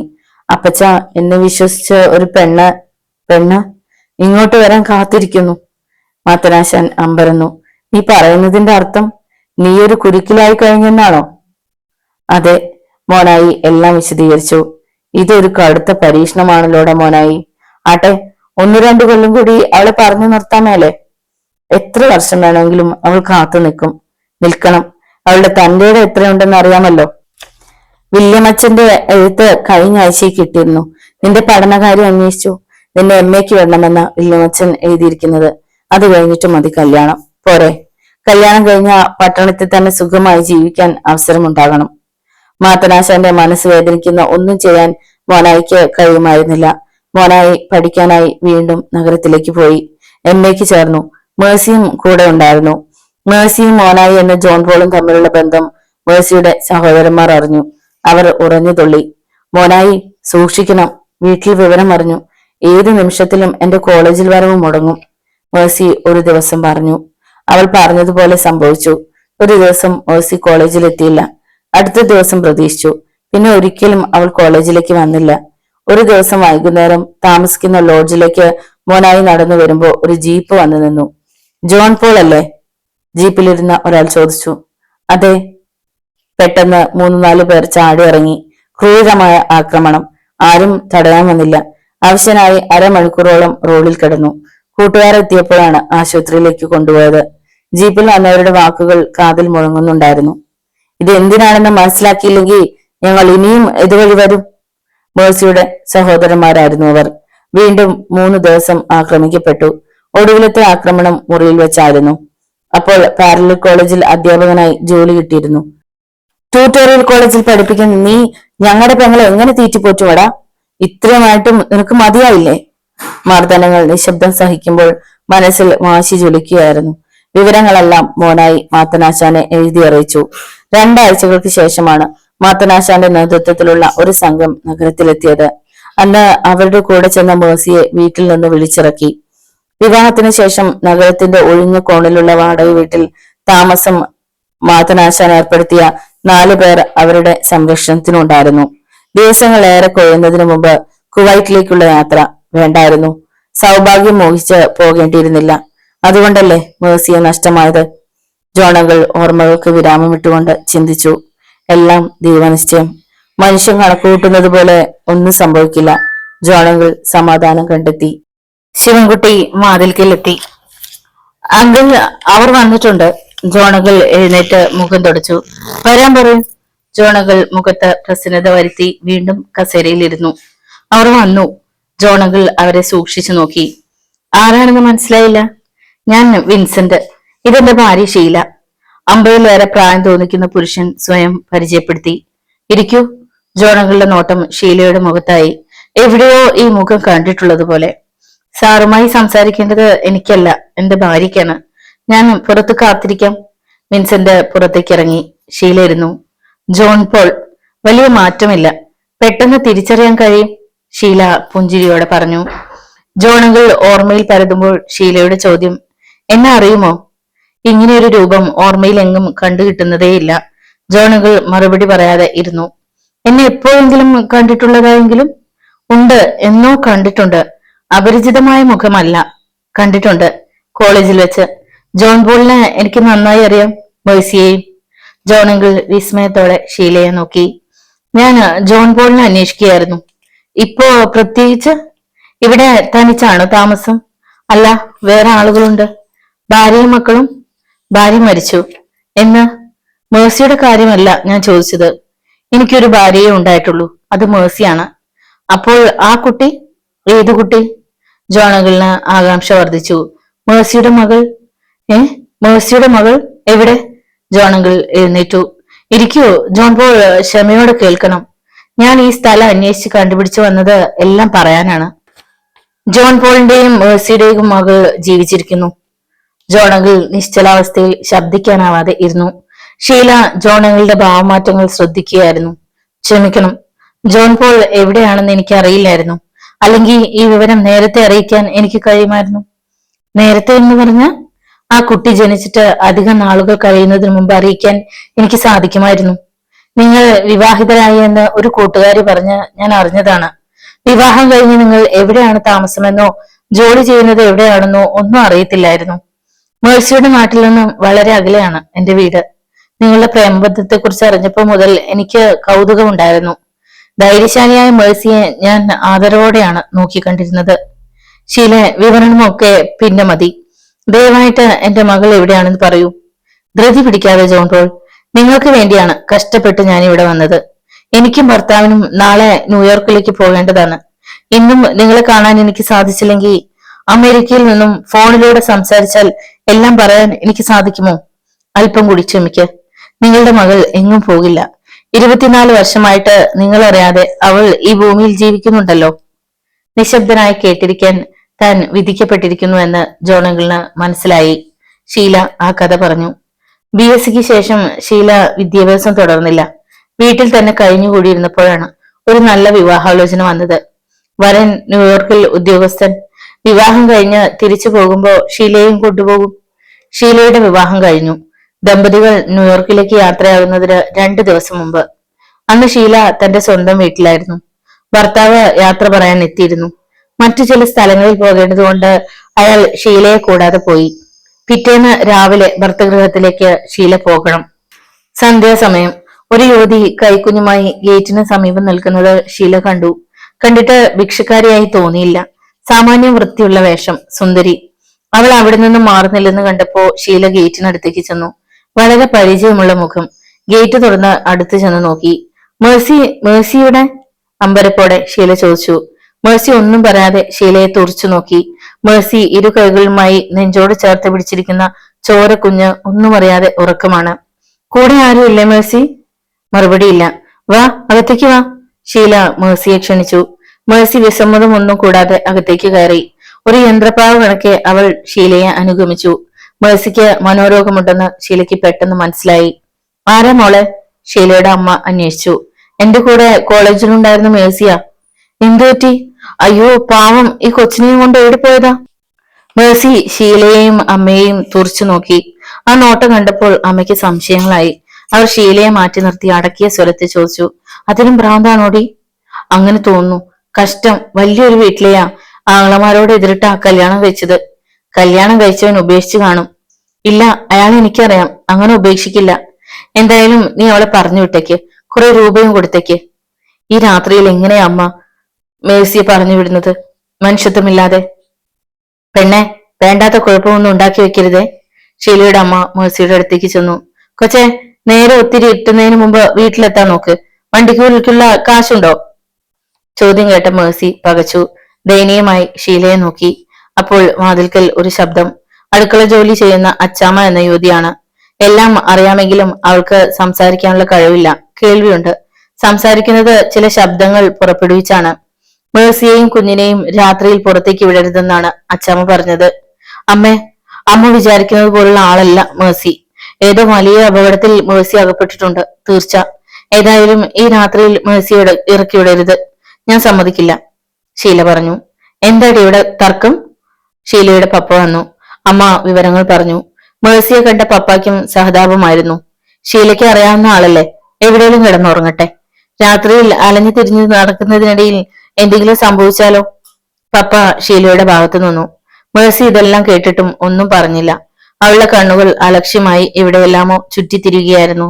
കുഞ്ഞിനെ അവൾ ശ്രദ്ധിക്കുന്നതേയില്ല. ഷീല മേഴ്സിയെ സ്വന്തം മുറിയിലേക്ക് കൂട്ടിക്കൊണ്ടുപോയി. മേഴ്സിയുടെ വിവരങ്ങൾ അറിയാൻ ഷീല വളരെ ശ്രമിച്ചു. ഫലമുണ്ടായില്ല. ജോൺ പോൾ മേഴ്സിയെ ഉപേക്ഷിച്ചെന്ന് തന്നെ ഷീല വിശ്വസിച്ചു.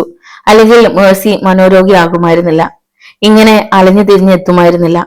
മേഴ്സിയെ രക്ഷിക്കാൻ എന്താണ് ഒരു മാർഗം? വീട് എവിടെയാണെന്ന് അറിഞ്ഞില്ല.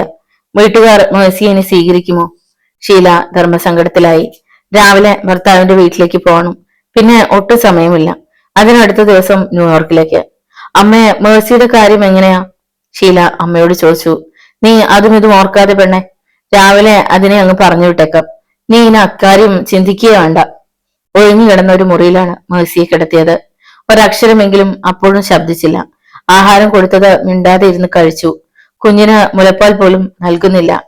അച്ചാമ്മയുടെ 6 കുട്ടികളിൽ ഇളയതിന് 3 വയസ്സായിരുന്നു. അച്ചാമ്മ അപ്പോഴും മുലയൂട്ടുന്നുണ്ട്. കട്ടിലിൽ കിടന്ന് മേഴ്സിയുടെ കുഞ്ഞ് വിശന്ന് കരഞ്ഞപ്പോൾ ഷീല കുഞ്ഞിനെ എടുത്ത് അച്ചാമ്മയെ ഏൽപ്പിച്ചു.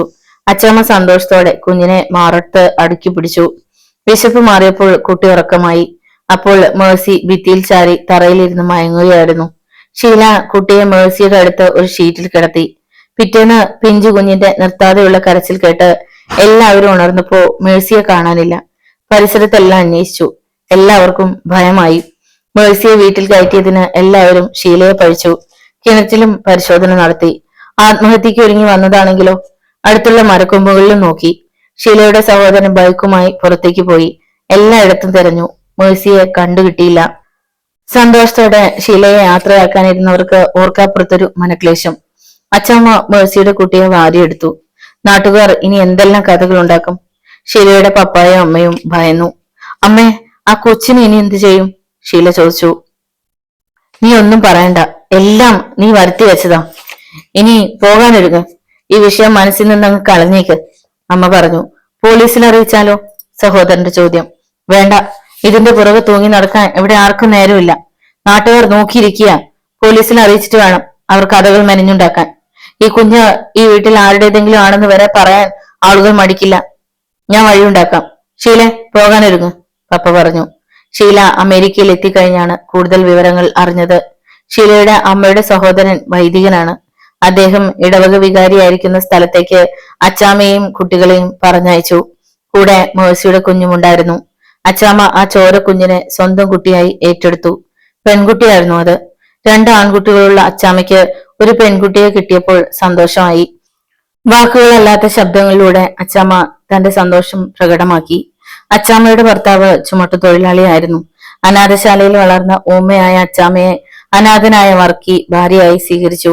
സന്തുഷ്ടമായ ജീവിതം. അച്ചാമ്മ 2ാമത്തെ കുട്ടിയെ പ്രസവിച്ച് 1 വർഷം കഴിഞ്ഞപ്പോൾ വർക്കി അപകടത്തിൽ മരിച്ചു. അവർ താമസിച്ചിരുന്ന വീടിനടുത്തായിരുന്നു ഷീലയുടെ അമ്മയുടെ വീട്. ഷീലയുടെ വീട്ടിലെ വേലക്കാരി ജോലി വിട്ടുപോയ സമയം അമ്മയുടെ വീട്ടുകാർ അച്ചാമ്മയെ ജോലിക്ക് പറഞ്ഞു വിട്ടു. അവർക്ക് അച്ചാമ്മയെ വളരെ ഇഷ്ടമായിരുന്നു. ഷീലയുടെ വീട്ടിൽ തന്നെ അച്ചാമ്മയ്ക്ക് താമസിക്കാൻ സൗകര്യം കൊടുത്തിരിക്കുകയായിരുന്നു. പുതിയ സ്ഥലത്തെത്തിയ അച്ചാമ്മയ്ക്ക് മഠത്തിൽ ജോലി കിട്ടി. പള്ളിവക സ്ഥലത്തു നിന്ന് 10 സെന്റ് സ്ഥലം വീട് വെക്കാൻ കൊടുത്തു. വർഷങ്ങൾ കടന്നുപോയി. നല്ല പെരുമാറ്റം കൊണ്ട് അച്ചാമ്മ നാട്ടുകാരുടെ എല്ലാം പ്രീതി നേടിയെടുത്തു. അച്ചാമ്മയുടെ 2 മക്കൾക്കൊപ്പം മേഴ്സിയുടെ കുട്ടിയും വളർന്നു. ആ കുട്ടി അച്ചാമ്മയുടേതല്ലെന്ന് ആർക്കും അറിയില്ലായിരുന്നു. ഷീല അമേരിക്കയിൽ പോയിട്ട് 2 വർഷം കഴിഞ്ഞ് നാട്ടിൽ വന്നപ്പോൾ ആ വീട്ടിൽ പോയിരുന്നു. പിന്നീട് 5 വർഷം കഴിഞ്ഞാണ് ഷീല ന്യൂയോർക്കിൽ നിന്നും നാട്ടിലെത്തിയത്. അപ്പോൾ അവർ സ്ഥലത്തില്ല. അച്ചാമ്മ ജോലി ചെയ്തിരുന്ന മഠത്തിൽ ചെന്ന് അന്വേഷിച്ചു. അവർ പുതിയ മേൽവിലാസം തന്നു. കൂടിയ ശമ്പളത്തിൽ ജോലിക്കായി അച്ചാമ്മയെ ഒരു വീട്ടുകാർ കൊണ്ടുപോയതാണ്. ഷീല അവിടെ ചെന്ന് അന്വേഷിച്ചപ്പോൾ അച്ചാമ്മ ആ സ്ഥലവും വിട്ടിരുന്നു. എങ്ങോട്ടാണ് പോയതെന്ന് അറിയില്ല. കാലം കഴിഞ്ഞപ്പോ ഷീല ആ കഥ മറന്നു. ഓർക്കാൻ വേറെ സംഭവങ്ങളുണ്ടായി. എന്റെ കുഞ്ഞ്, അവൾ എവിടെയാണെന്ന് ഒരറിവുമില്ലേ? ജോണങ്കിൾ അക്ഷമനായി. പറയാം, അതിനാണോ ഞാൻ വന്നത്. നിങ്ങളുടെ മകൾ ജീവിച്ചിരിപ്പുണ്ടെന്ന് സൂചന ലഭിച്ചത് ഒരു പത്രവാർത്തയിൽ നിന്നാണ്. അമേരിക്കയിൽ നിന്ന് എത്തിയിട്ട് അധികം ദിവസങ്ങളായിരുന്നില്ല. ആ പത്രവാർത്ത വെറുതെ ഞാൻ വായിച്ചതാണ്. പെട്ടെന്ന് മനസ്സിനുള്ളിൽ മിന്നൽ പിണർ പോലെ ഒരു ചിന്ത. വാർത്തയിലെ പേരുകൾ കേട്ടപ്പോൾ നിരവധി സംശയങ്ങൾ. ആ വാർത്തയിൽ കണ്ട വീട് സ്ഥലവും കണ്ടെത്താൻ ഞാനും വിൻസെന്റ് പുറപ്പെട്ടു. അവിടെ എത്തിയപ്പോ മേഴ്സിയുടെ മകൾ അവിടെ തന്നെ ഉണ്ടെന്ന് മനസ്സിലായി. അച്ചാമ്മ വർഷങ്ങൾക്ക് മുമ്പ് മരിച്ചു. സഹോദരന്മാരുടെ പ്രിയപ്പെട്ടവളായി അവൾ വളരുകയായിരുന്നു. വളർന്നു വലുതായ അവൾ എത്ര സുന്ദരിയാണെന്നോ. പക്ഷേ ഞാൻ ആ സത്യം വെളിപ്പെടുത്തിയതേയില്ല. മേഴ്സി ജീവിച്ചിരിപ്പില്ലെന്ന് എനിക്ക് തോന്നി. ജോൺ പോൾ ഉണ്ടോ എന്ന് അപ്പോ എനിക്കറിയില്ലായിരുന്നു. ഇങ്ങനെയുള്ള സാഹചര്യത്തിൽ അവളുടെ മാതാപിതാക്കൾ വേറെയാണെന്ന് സത്യം അറിയിച്ച അവൾ അനാഥയാകില്ലേ? ആ കുടുംബവും അവൾക്ക് അന്യമാകില്ലേ? ജോൺ പോളിനെ കണ്ടെത്താനായി പിന്നെയുള്ള ശ്രമം. മേഴ്സിയുടെ വീട് കണ്ടുപിടിച്ചത് പഴയ ഒരു കൂട്ടുകാരിയിൽ നിന്ന് മേൽവിലാസം കിട്ടിയതുകൊണ്ടാണ്. അവിടെ ചെന്നപ്പോ 3 വീടുകൾ. ഒന്ന് പൂട്ടിക്കിടക്കുന്നു. മേഴ്സിയുടെ ചേട്ടന്മാരിൽ ഇളയ ആളുടെ വീട്ടിലെത്തി അന്വേഷിച്ചു. മൂത്ത ചേട്ടൻ ജോർജ് കുട്ടിയുടെ വീട്ടിൽ ജോൺ പോൾ ചെല്ലാറുണ്ടായിരുന്നു എന്നറിഞ്ഞു. അവരാണ് ഒരു ഡയറിയിൽ നിന്നും ജോൺ പോളിന്റെ ഇവിടുത്തെ അഡ്രസ്സും ഫോൺ നമ്പറും തന്നത്. ജോർജ് കുട്ടി ഭ്രാന്ത് പിടിച്ച വലിച്ചെറിഞ്ഞൊരു ഡയറി അവർ എടുത്തു വെച്ചതാണ്. ഷീലെ, മതിയാക്ക്. എന്റെ മകളെ കണ്ടിട്ട് ഇനി എല്ലാം സംസാരിക്കാം. പോകാം. ഷീല ഉത്സാഹത്തോടെ എഴുന്നേറ്റു. ജീവിതത്തിൽ ഇങ്ങനെ ഒരു നല്ല കാര്യം ചെയ്യാൻ ദൈവം എന്നെ ഉപകരണമാക്കിയല്ലോ. വിൻസെന്റ് ഷീലയും അവരുടെ കാറിൽ കയറി. ആ കാറിന് പിന്നാലെ ശിവൻകുട്ടി ജോണങ്ങളുടെ കാർ ഓടിച്ചു. പരിചിതമായ വഴി. ഷീല എങ്ങോട്ടാണ് തന്നെ കൊണ്ടുപോകുന്നത്? ഷീലയുടെ കാർ ചെന്ന് നിന്നത് ലീനയുടെ വീടിന് മുന്നിലാണ്. ശിവൻകുട്ടിയും കാർ നിർത്തി. രണ്ടു കാറുകൾ വന്നു നിന്നത് കണ്ട് ലീന വീട്ടിൽ നിന്ന് പുറത്തേക്ക് വന്നു. ഡാനി മരിച്ച ദിവസം ചോദ്യങ്ങൾ ചോദിച്ച അപരിചിതയായ സ്ത്രീയും ഭർത്താവും കാറിൽ നിന്ന് ഇറങ്ങുന്നു. ജോണകൾ തികഞ്ഞ അത്ഭുതത്തോടെ കാറിൽ നിന്ന് ചാടി ഇറങ്ങി. അങ്കിൾ! ലീന ജോണകളുടെ അടുത്തേക്ക് നീങ്ങിയപ്പോൾ ഷീല പിടിച്ചു നിർത്തി. അങ്കിൾ അല്ല, ഡാഡി. ഷീല ലീനയെ നോക്കി കണ്ണിറുക്കിയിട്ട് ജോണകളുടെ നേരെ നോക്കി. ജോൺ പോൾ, ഇതാ നിങ്ങളുടെ മകൾ. ലീന ഇപ്പോൾ ഒരു മായാലോകത്തിലാണ്. ബാഹ്യപ്രപഞ്ചം മുഴുവൻ അവൾക്ക് അന്യമായതുപോലെ. സ്വപ്നലോകത്തല്ലെന്ന് വിശ്വസിക്കാൻ അവൾക്ക് കഴിയുന്നില്ല. ഇപ്പോൾ വീട്ടിലുള്ളത് ലീനയും ആനിയമ്മയും മാത്രം. ആനിയമ്മയുടെ കുട്ടികൾ സ്കൂളിലാണ്. കുര്യച്ചൻ രാത്രിയിലെ തിരിച്ചെത്തുകയുള്ളൂ. അത്ഭുത വസ്തുവിനെ നോക്കിക്കാണുന്നത് പോലെയാണ് ലീനയോടുള്ള ആനിയമ്മയുടെ പെരുമാറ്റങ്ങൾ. വിൻസെന്റും ഷീലയും ജോണകളും ശിവൻകുട്ടിയും പോയിട്ട് മണിക്കൂറുകളായി. താൻ കേട്ടത് സത്യമോ? ലീന വീണ്ടും വീണ്ടും ആലോചിച്ചു. മനോവിഭ്രാന്തിയിലുണ്ടായ തോന്നലായിരുന്നു അത്. കുര്യച്ചന്റെയും ഡാനിയുടെയും കൊച്ചു പെങ്ങളായി കഷ്ടപ്പാടുകൾ അനുഭവിച്ചു വളർന്ന ലീന എന്ന ഈ പെണ്ണ് ജോണങ്ങളുടെ മകളോ? ഈ കുടുംബത്തിന്റെ രക്ഷകനായി അദ്ദേഹം വന്നിട്ടും അറിയപ്പെടാതെ കിടന്ന രഹസ്യം. ദൈവമേ, ഞാൻ എങ്ങനെ നന്ദി പറയും? എല്ലാം അത്ഭുതകരമായ കണ്ടെത്തലായിരുന്നു. ഡാനിയുടെ മരണവാർത്ത പത്രത്തിൽ കണ്ടപ്പോഴുണ്ടായ സംശയം അകറ്റുവാൻ ഷീല എന്ന നല്ല സ്ത്രീക്ക് തോന്നിയില്ലായിരുന്നെങ്കിൽ ഇങ്ങനെയൊരു അന്വേഷണം നടക്കുമായിരുന്നില്ല. ആ സമയത്ത് തന്നെ ഷീല അമേരിക്കയിൽ നിന്നും തിരിച്ചെത്തിയതും അച്ചാമ്മ, കുര്യച്ചൻ, ഡാനി എന്ന പേരുകൾ പത്രത്തിൽ വായിച്ചപ്പോൾ പഴയ കാര്യങ്ങൾ ഓർമ്മിച്ചെടുത്തതും അത്ഭുതമല്ലേ?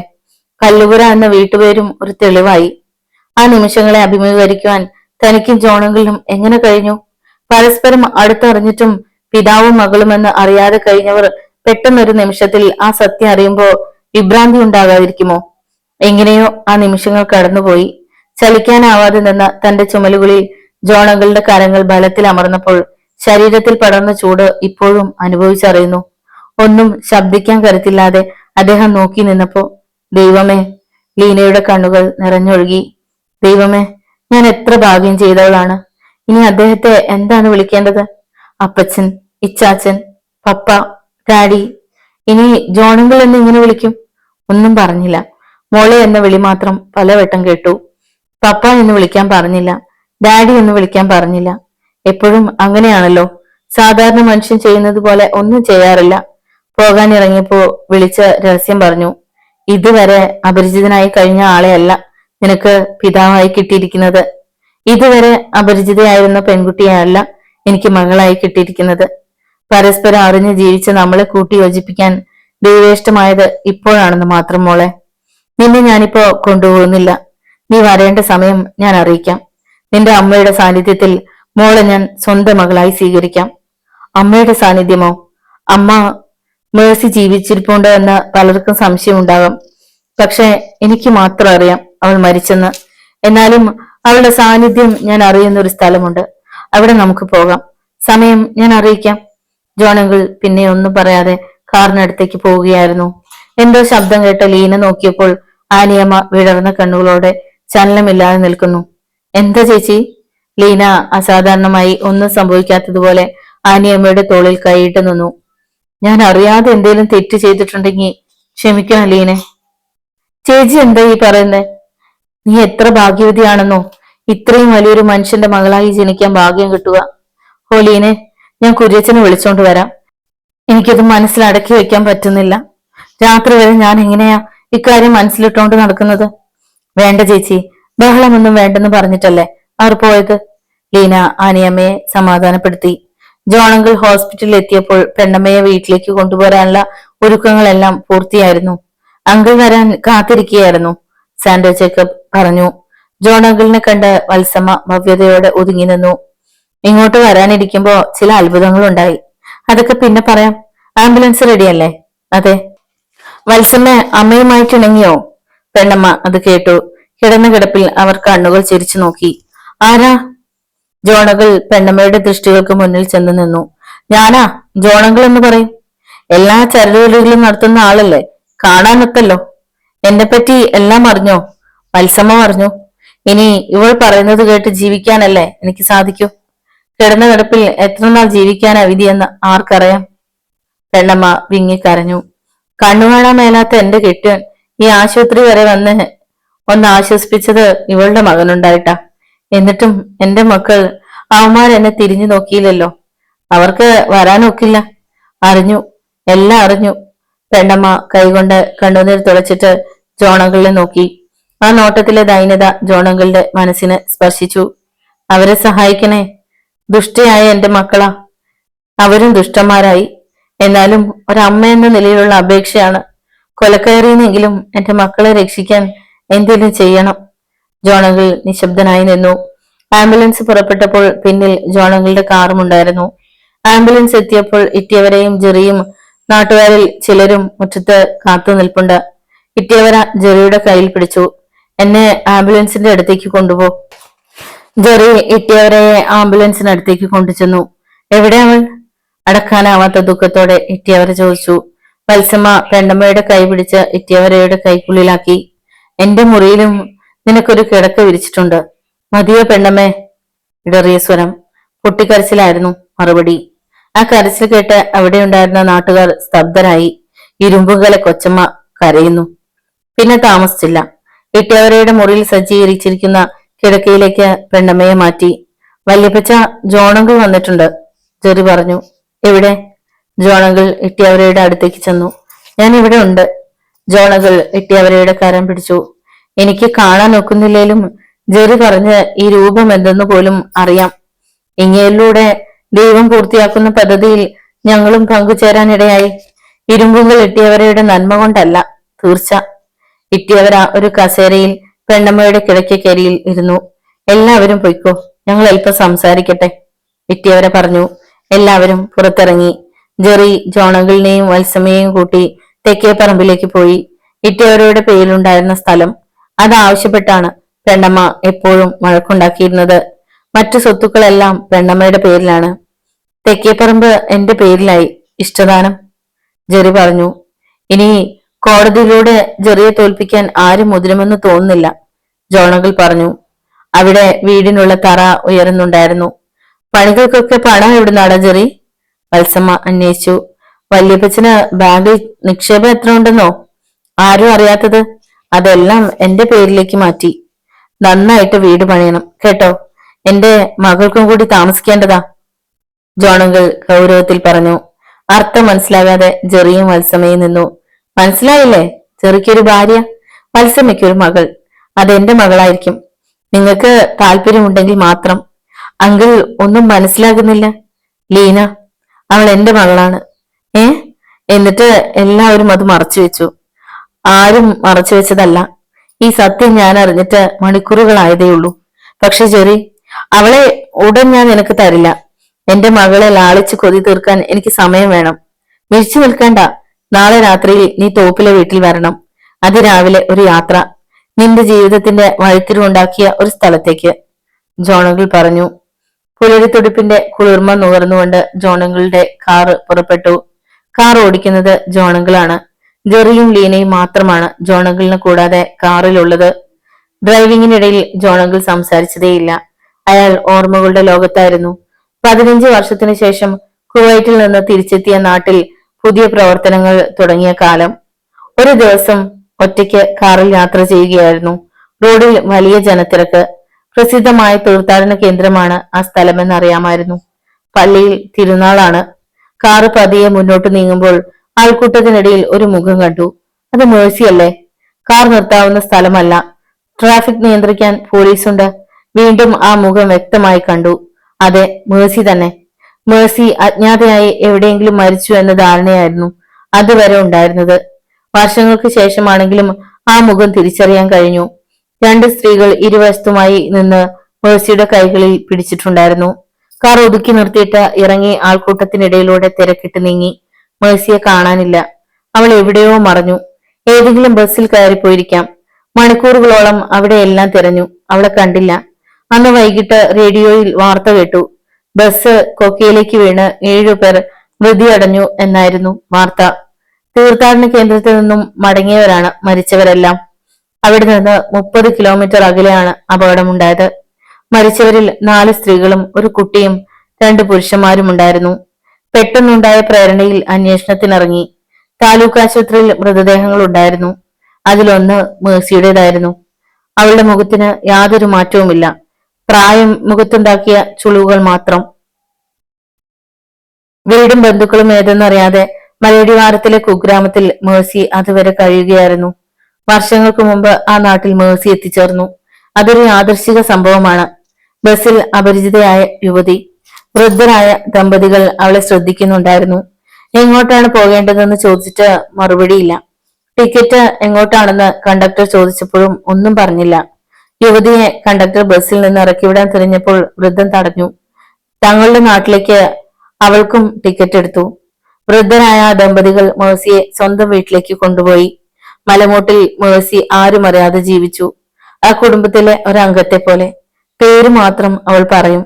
തന്നെ എങ്ങോട്ടും പറഞ്ഞു വിടരുത് എന്ന് അപേക്ഷിക്കും. വേറെ ചോദ്യങ്ങൾക്കൊന്നും മറുപടി കിട്ടിയില്ല. മനോരോഗ വിദഗ്ധൻ മേഴ്സിയെ നിരീക്ഷിച്ചു. ഓർമ്മകൾ മുഴുവൻ ചോർന്നു പോയതായി കണ്ടെത്തി. കടുത്ത മാനസികാഘാതമാണ് കാരണം. കുറെ ചികിത്സകൾ ചെയ്തു. മേഴ്സി മനോരോഗിയാണെങ്കിലും ആർക്കും ശല്യമുണ്ടാക്കാത്തതിനാൽ രോഗം സുഖപ്പെടുന്നതിന് മുമ്പ് ചികിത്സ നിർത്തി. മരിച്ചവരുടെ ബന്ധുക്കളെല്ലാം ആശുപത്രിയിൽ ഉണ്ടായിരുന്നു. അവരിൽ നിന്നാണ് വിവരങ്ങൾ അറിഞ്ഞത്. മേഴ്സിക്ക് അഭയം കൊടുത്ത വീട്ടിലെ 3 പേരും തൊട്ടടുത്തുള്ള ബന്ധു വീട്ടിലെ 2 പേരും മറ്റൊരു വീട്ടിലെ ഒരാളും മേഴ്സിയുമാണ് ബസ് അപകടത്തിൽ മരിച്ചത്. മൃതദേഹ സംസ്കാരത്തിന് ശേഷം ആ വീടുകളിൽ പോയി. കുടുംബാംഗങ്ങളോടൊപ്പം മേഴ്സി ഇരിക്കുന്ന 2 ഫോട്ടോകളും ഉണ്ടായിരുന്നു അവിടെ. ആ ഫോട്ടോകൾ കണ്ടപ്പോൾ തനിക്ക് തെറ്റുപറ്റിയിട്ടില്ലെന്ന് ഉറപ്പായി. മരിച്ചത് മേഴ്സി തന്നെ. ആ വീടുകളും നാട്ടുകാരും ബന്ധുക്കളായി. അവർക്ക് താൻ ജോണങ്കിളായി. ദുരന്തത്തിന്റെ വാർഷിക ദിനത്തിൽ പ്രത്യേക വേഷങ്ങൾ അണിഞ്ഞ് ജോണങ്കിൾ വരുന്നു. വാരിക്കോരി അവർക്ക് കൊടുക്കുന്നു. ജോണങ്കിൾ കൊണ്ടുവരുന്ന ഭാണ്ഡത്തിനുള്ളിൽ നോട്ടുകെട്ടുകൾ ഉണ്ടാകും.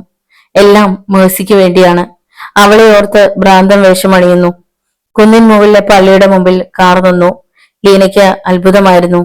ആ സ്ഥലം ഏതെന്ന് ജെറിക്ക് പെട്ടെന്ന് മനസ്സിലായി. അന്ന് ജോണങ്കിളിനെ കണ്ടുമുട്ടിയപ്പോൾ വെളുപ്പാങ്കാലത്തെ ബസ് സ്റ്റോപ്പിലേക്ക് പോയത് ഈ വഴിക്കാണ്. പള്ളിമുറ്റത്ത് വികാരിയച്ഛനും കപ്പ്യാർ ലൂക്കാച്ചേട്ടനും കാത്തു നിൽപ്പുണ്ടായിരുന്നു. അവർക്ക് ജോണങ്കിളിനെ കണ്ടിട്ട് മനസ്സിലായില്ല. ഏതാനും നാളുകൾ മുമ്പ് ജോണങ്കിൾ എന്ന പേരിൽ കടന്നു വന്നയാൾ പ്രാകൃത വേഷധാരിയായിരുന്നു. ജോണങ്കിൾ എവിടെ? അച്ഛൻ ചോദിച്ചു. ഞാൻ തന്നെ ജോണങ്കിൾ. ഇന്ന് വേഷം മാറിയില്ല. വികാരിയച്ഛനും കപ്പ്യാരും അമ്പരപ്പോടെ നോക്കി. ഇന്നലെ ഫോൺ ചെയ്തിരുന്നത് കൊണ്ട് ഞങ്ങൾ കാത്തു നിൽക്കുകയായിരുന്നു. കുർബാനയ്ക്ക് സമയമായി, അച്ഛൻ പറഞ്ഞു. വിശുദ്ധ കുർബാന കഴിഞ്ഞ് വികാരിയച്ഛനെയും കപ്പ്യാരെയും കാറിൽ കയറ്റി. പള്ളിയിൽ നിന്ന് കുറെ അകന്നാണ് സെമിത്തേരി. നിശബ്ദരായി എല്ലാവരും സെമിത്തേരിയിലേക്ക് കടന്നു. ആദ്യം ജോണങ്കിളിനെ കണ്ടുമുട്ടിയത് ഈ സെമിത്തേരിക്കുള്ളിൽ വെച്ചാണെന്ന് ജെറി ഓർത്തു. ഒരു കല്ലറയ്ക്ക് സമീപം അവർ നിന്നു. മേഴ്സിയുടെ പേര് കല്ലറയ്ക്ക് മുകളിലുണ്ട്. അവൾക്ക് അഭയം കൊടുത്ത കുടുംബത്തിൻ്റെതാണ് വിലാസം. വൈദികൻ ഒപ്പീസ് ചൊല്ലി. ഒപ്പീസ് കഴിഞ്ഞ് അച്ഛനും കപ്പ്യാരും പുറത്തേക്ക് നടന്നപ്പോൾ ജോണങ്കിൾ ലീനയെ ശരീരത്തോട് ചേർത്ത് പിടിച്ചുകൊണ്ട് വിങ്ങിപ്പൊട്ടി പറഞ്ഞു. മേഴ്സി, നീ എനിക്ക് വേണ്ടി ഒളിച്ചു വെച്ച നിധി ഇതാ എന്റെ കൈകളിൽ. എല്ലാവർക്കും നോവൽ ഇഷ്ടപ്പെട്ട് കാണുമെന്ന് വിചാരിക്കുന്നു. വീഡിയോ ഇഷ്ടമായാൽ ഒന്ന് ലൈക്ക് ചെയ്യാൻ ആരും മറക്കരുത്. കൂടെ ഒരു ഹൈപ്പും. നിങ്ങളുടെ വിലയേറിയ അഭിപ്രായങ്ങളും നിർദ്ദേശങ്ങളും കമന്റ് ബോക്സിൽ രേഖപ്പെടുത്തുക. മറ്റൊരു പുതിയ നോവലുമായി നാളെ കാണാം. നന്ദി.